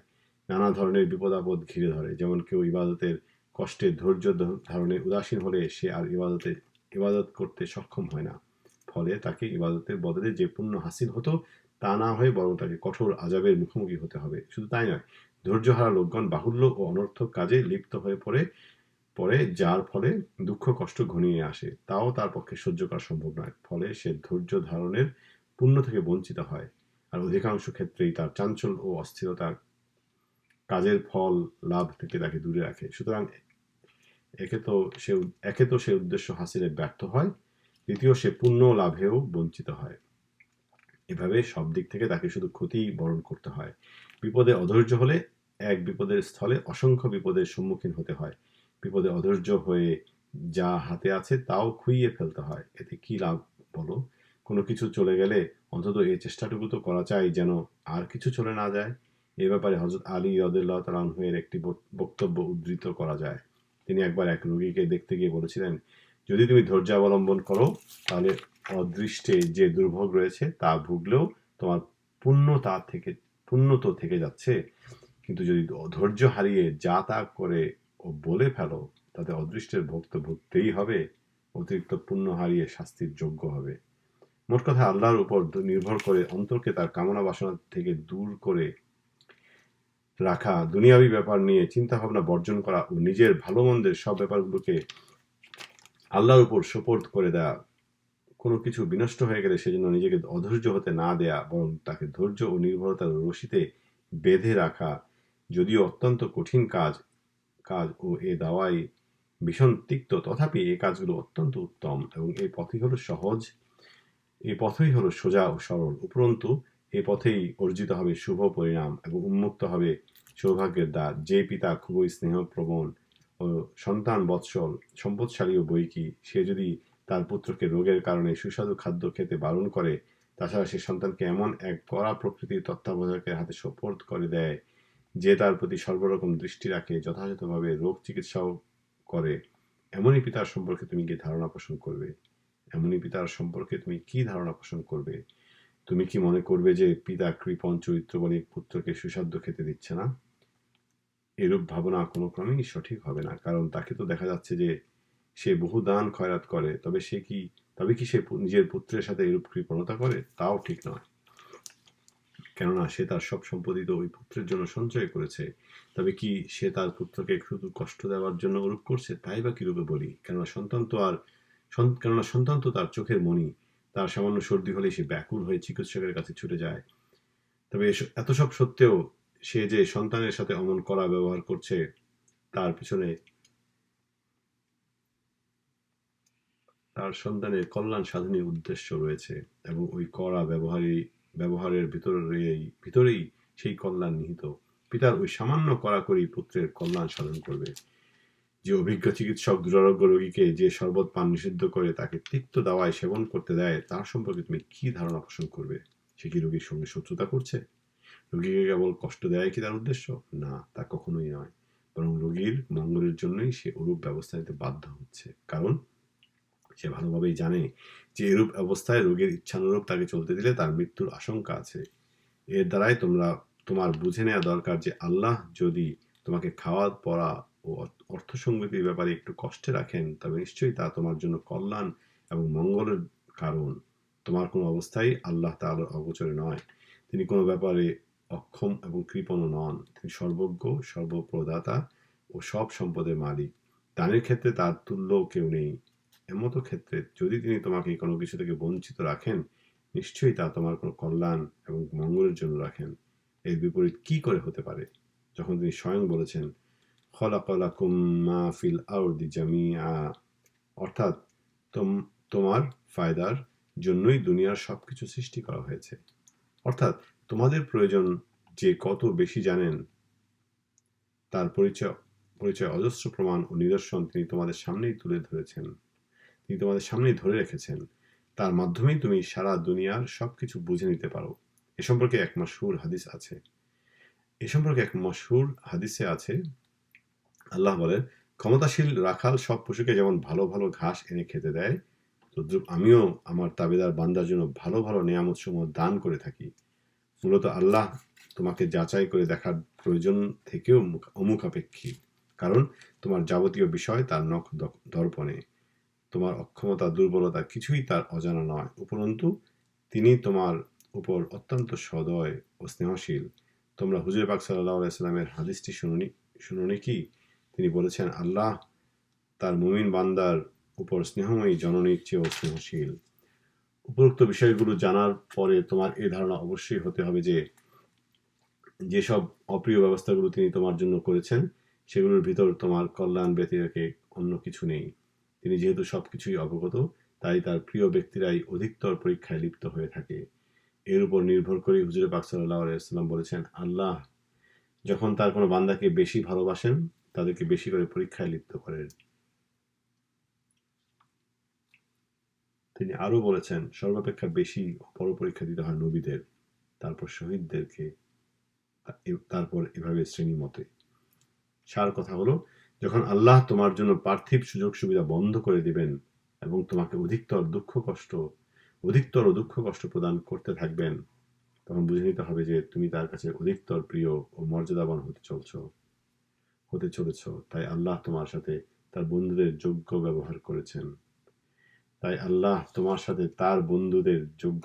করেছেন। কারণ তিনি তোমার খবর সর্বাপেক্ষা বেশি রাখেন ও জানেন। তার নিজের জন্য তো সম্পদের প্রয়োজন নেই। কথাটা তিনি স্বয়ং বলেছেন, যথা ওয়াসবির লিহুকমি রাব্বিকা ফাইন্নাকা বিআইউনিনা, অর্থাৎ তোমার প্রভু প্রদত্ত ব্যবস্থার উপরে ধৈর্য অবলম্বন করো, কারণ তুমি তো আমার চোখের উপরেই রয়েছ। বরং তিনি যে তোমার দেখাশোনা করছেন এটা তো তার একান্ত অনুগ্রহ। এমনকি তার কাছে দায়িত্ব প্রদানের জন্য তিনি যথেষ্ট পুরস্কারও দিয়ে থাকেন। যে দায়িত্ব অর্পণ করে তাকে তিনি নির্বাচিত বন্ধুর মর্যাদা দেন। সুস্থ থেকে আল্লাহর ইবাদতে রত থাকার জন্য যে রিজিকের দরকার তার দায়িত্ব আল্লাহই নিয়েছেন। এটা এখন সুস্পষ্ট হয়ে গেছে যে তিনি তোমাকে যেভাবে সাহায্য করতে চান করতে পারেন। তিনি তোমার সর্বাবস্থায় ও সর্বক্ষেত্রে সকল খবর রাখেন। তার সত্য প্রতিশ্রুতির উপর তুমি পুরোপুরি নির্ভর করে নিশ্চিন্ত ও নিরুদ্বিগ্ন হতে পারো। আল্লাহ তাআলার উপর এভাবে ভরসা ও নির্ভরতার দ্বারাই তোমার মন হয় সন্তুষ্ট ও নিশ্চিন্ত। দূর হয়ে যায় রিজিকের মাধ্যম ও উপায় উপকরণ সম্পর্কে সকল ভাবনা চিন্তা। আসল ব্যাপার হলো পার্থিব সম্পর্ক ও পার্থিব উপকরণ আল্লাহর মর্জি ব্যতীত যথেষ্ট নয়। ওগুলো কার্যকরী ও উপকারী হবে যখন ওগুলোর সাথে আল্লাহর ইচ্ছা যুক্ত হবে, কেননা তিনি এসব উপায় উপকরণ ও কারণ মাধ্যমের দ্বারা পানাহারের ব্যাপারটিকে সহজসাধ্য করার মালিক। তিনি খাদ্য গ্রহণের পর তাদের সুস্থতা ও শক্তি সামর্থ্য দান করেন এবং সর্বপ্রকার ক্ষতি লোকসান থেকে রক্ষা করেন। সুতরাং তিনি চাইলে বিনা উপায় উপকরণেই তিনি তোমার জন্য যথেষ্ট। মোট কথা, সকল বিষয় তার কুদরতের অধীন। তিনি একক, অদ্বিতীয়। সুতরাং তাকে ছাড়া আর কারোর উপর নির্ভর করবে না। নিজেকে সকল বিষয় ব্যাপার চিন্তা ভাবনা ও তদ্বিরাদি পরিত্যাগ করে তারই হাতে সবকিছু সমর্পণ করবে, যিনি আসমান জমিনের সমস্ত কিছুর রক্ষণাবেক্ষণ করেন। কাল কিভাবে কখন কি হবে আর না হবে তা নিয়ে তোমার মাথা ঘামানোর দরকার নেই। সেসব নিয়ে লিপ্ত হলে অযথা সময়ের অপচয় এবং অন্তরকে অনাবশ্যক বিষয়ে লিপ্ত রাখা ছাড়া আর কোনো ফায়দা হবে না। অনেক সময় এরূপ হয়ে যায়, অথচ তুমি তখনও হয়তো মশগুল রয়েছ তোমার ভবিষ্যৎ চিন্তায়। সুতরাং এভাবে অহেতুক বিষয়ে জীবনের অমূল্য সময়কে বৃথা ব্যয় করা বোকামি ব্যতীত আর কিছুই নয়, বরং এমন ক্ষতিকর যে পরে এজন্য অনুশোচনা করতে হবে, কারণ এই ক্ষতির কোনো তুলনা নেই। এতে কেবল জীবনের অমূল্য সময় বৃথা অপচয়, জীবনের ক্ষতি। এক সাধক বলেছেন, আল্লাহর ফয়সালা জারি হয়ে গেছে, সুতরাং নিজেকে কি করব এসব থেকে বাঁচিয়ে চলো। আল্লাহর ফয়সালা যা নির্ধারিত আছে তা নির্দিষ্ট সময়ে অবশ্যই ঘটবে। এই ব্যাপারে কেবল অজ্ঞ লোকেরাই চিন্তান্বিত ও বেদনা কাতর। আরেক ব্যক্তি বলেন, মানুষ এমন বহু আশঙ্কা ও ভয় করে যা কখনো দেখা দেয় না, তেমনি এমন বহু আশাও করে যা কখনো কার্যকর হয় না। সুতরাং মনকে এটাই বোঝাবে যে, হে মন, তোমার জন্য যা নির্ধারিত আছে তা হবেই। সেই পরম প্রভুই আমার মালিক এবং তিনি আমার রক্ষণাবেক্ষণ ও প্রতিপালনের জন্য যথেষ্ট। তিনি এমন ক্ষমতাশালী যে তার ক্ষমতার শেষ নেই, তার হিকমত অবর্ণনীয় ও দয়ার অন্ত নেই। সুতরাং যিনি এত গুণ ও বৈশিষ্ট্যের অধিকারী, তার হাতে নিশ্চিন্তে সবকিছু সঁপে দেওয়া ওয়াজিব বই কি। সাথে সাথে স্বীয় অন্তরকে এই কথাও মেনে নেওয়ার জন্য প্রস্তুত করতে হবে যে তিনি যে বিষয় বা যে কাজে যে ফয়সলা করেন তাই সবসময় সবচাইতে উত্তম ও সঠিক, যদিও তার ভেদ বুঝার ক্ষমতা আমার নেই। নফসকে বলবে, হে নফস, যা তোমার জন্য নির্ধারিত হয়ে আছে তা অবশ্যই তুমি পাবে। ক্রোধ, উদ্বিগ্নতা প্রকাশ ও তাতে হাউতাস করার কোনো ফায়দা হবে না। কল্যাণে শুধু তাতেই নিহিত আছে যা আল্লাহ তোমার জন্য ভালো মনে করেন। সুতরাং তার নির্ধারিত বিষয়ে বিরক্তির কোনো অবকাশ নেই। হে নফস, যখন তুমি আল্লাহর প্রভুত্ব স্বীকার করেছ, তখন তার নির্দেশ এবং নির্ধারিত ফয়সালার উপর কি করে নারাজ হবে? ভাগ্য নির্ধারণ ও ফয়সালা করাই তো তার গুণ ও মহিমার পরিচয়। কাজেই ভাগ্যে সন্তুষ্ট থাকা জরুরি ও ওয়াজিব। এমনইভাবে যখন কোনো বিপদ আসে, তুমি অসহ্যকর কোনো ব্যাপারের সম্মুখীন হয়ে পড়ো, তখন নিজের নফসকে সংযত ও নিয়ন্ত্রিত রাখবে, যেন সে কিছুতেই হাউতাস কিংবা অভিযোগ অনুযোগ করতে না পারে। বিশেষ করে প্রথম পর্যায়ে এই ব্যাপারে অধিক সতর্ক থাকতে হবে, কারণ এটাই প্রকৃত সাধনার সময়, যা খুবই কঠিন।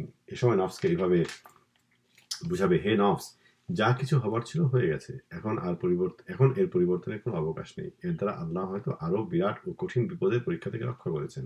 আল্লাহর ভান্ডারে বিপদ আপদ বহু সংকট সমস্যা বহু বিদ্যমান, তার সবগুলি প্রকাশ পাবে, একটিও বাকি থাকবে না। আমার উপর তার যে ছিটে ফোঁটা এসেছে তা তো একেবারেই সামান্য। সুতরাং হে নফস, ধৈর্য অবলম্বন করো, আল্লাহর মর্জি বহু আনন্দ ও বহু পুণ্য হাসিল হবে। আরো বলবে যে, হে নফস, যদি তুমি ধৈর্য নাও ধরো, তবু যা আসবার তা আসবেই, অতএব ভয় করে কোনো লাভ নেই। ফল কথা, প্রকৃতই যদি সহ্যগুণ সৃষ্টি হয় এবং ধৈর্য অবলম্বন করা যায়, তাহলে দুঃখ বেদনা এবং বিপদ আপদ বলে কোনো জিনিসই থাকবে না। যা হোক, এরপরে মুখে ইন্না লিল্লাহ বলে অন্তরে সওয়াবের আশা রেখে ও নবী ও রাসূলগণ যেভাবে বিপদে পতিত হয়েছেন এবং ক্লেশ স্বীকার করেছেন, সেসব কথা স্মরণ করে নিজের বিপদ অতিক্রম করবে। যখন সামনে দুর্দিন দেখা দেবে, মনকে বলবে, আল্লাহ সবই দেখছেন। তিনি হীন, কুকুর ও অবাধ্য কাফিরকেও যখন খেতে দিচ্ছেন, নিশ্চয়ই আমাকেও খাওয়াবেন। আমি তার অনুগত বান্দা। আমাকে সামান্য খানা প্রদান করা তার জন্য কঠিন কিছু নয়। নিশ্চিত রূপে নিশ্চয়ই কোনো কল্যাণ এ দুর্যোগ ও দুর্দিনের ভিতরে আমার জন্য নিহিত রয়েছে। অচিরেই এই বিপদ দূর হয়ে সুখ ও শান্তির আগমন ঘটবে। ধৈর্য ধারণ করো, আল্লাহর বিস্ময়কর মহিমা দেখতে পাবে। জনৈক কবি এই চরণটি শুনোনি কি? কবি বলেছেন, স্বীয় প্রভুর ক্ষমতার উপর আস্থা রাখো, অচিরেই তোমার বাঞ্ছিত কল্যাণ ধেয়ে আসবে। বিপদ দেখে হতাশ হও না, কারণ অজানা ব্যাপারগুলোতে বহুবিধ বিস্ময়কর মহিমার প্রকাশ ঘটে। আরেক কবি বলেছেন যে, হে চিন্তায় ম্রিয়মাণ ব্যক্তি, বিপদ যখন কঠিন আকার ধারণ করে, সূরা আলাম নাশরাহ লাকার মর্ম অনুধাবন করো। তাতে উল্লেখ করা হয়েছে যে দুটো আরামের মাঝে এক একটি বিপদ নিহিত থাকে। সূরাটি বারবার পাঠ করে দুশ্চিন্তা দূর করো। সার কথা হলো, এই কথাগুলো স্মরণ রেখে যদি ভাবনা চিন্তা করো, যদি কিছুদিন এ ব্যাপারে কিছুটা শ্রম স্বীকার করো, তবে সবকিছু সহজ হয়ে যাবে। তখন উল্লেখিত 4টি উপসর্গ তোমার নফস থেকে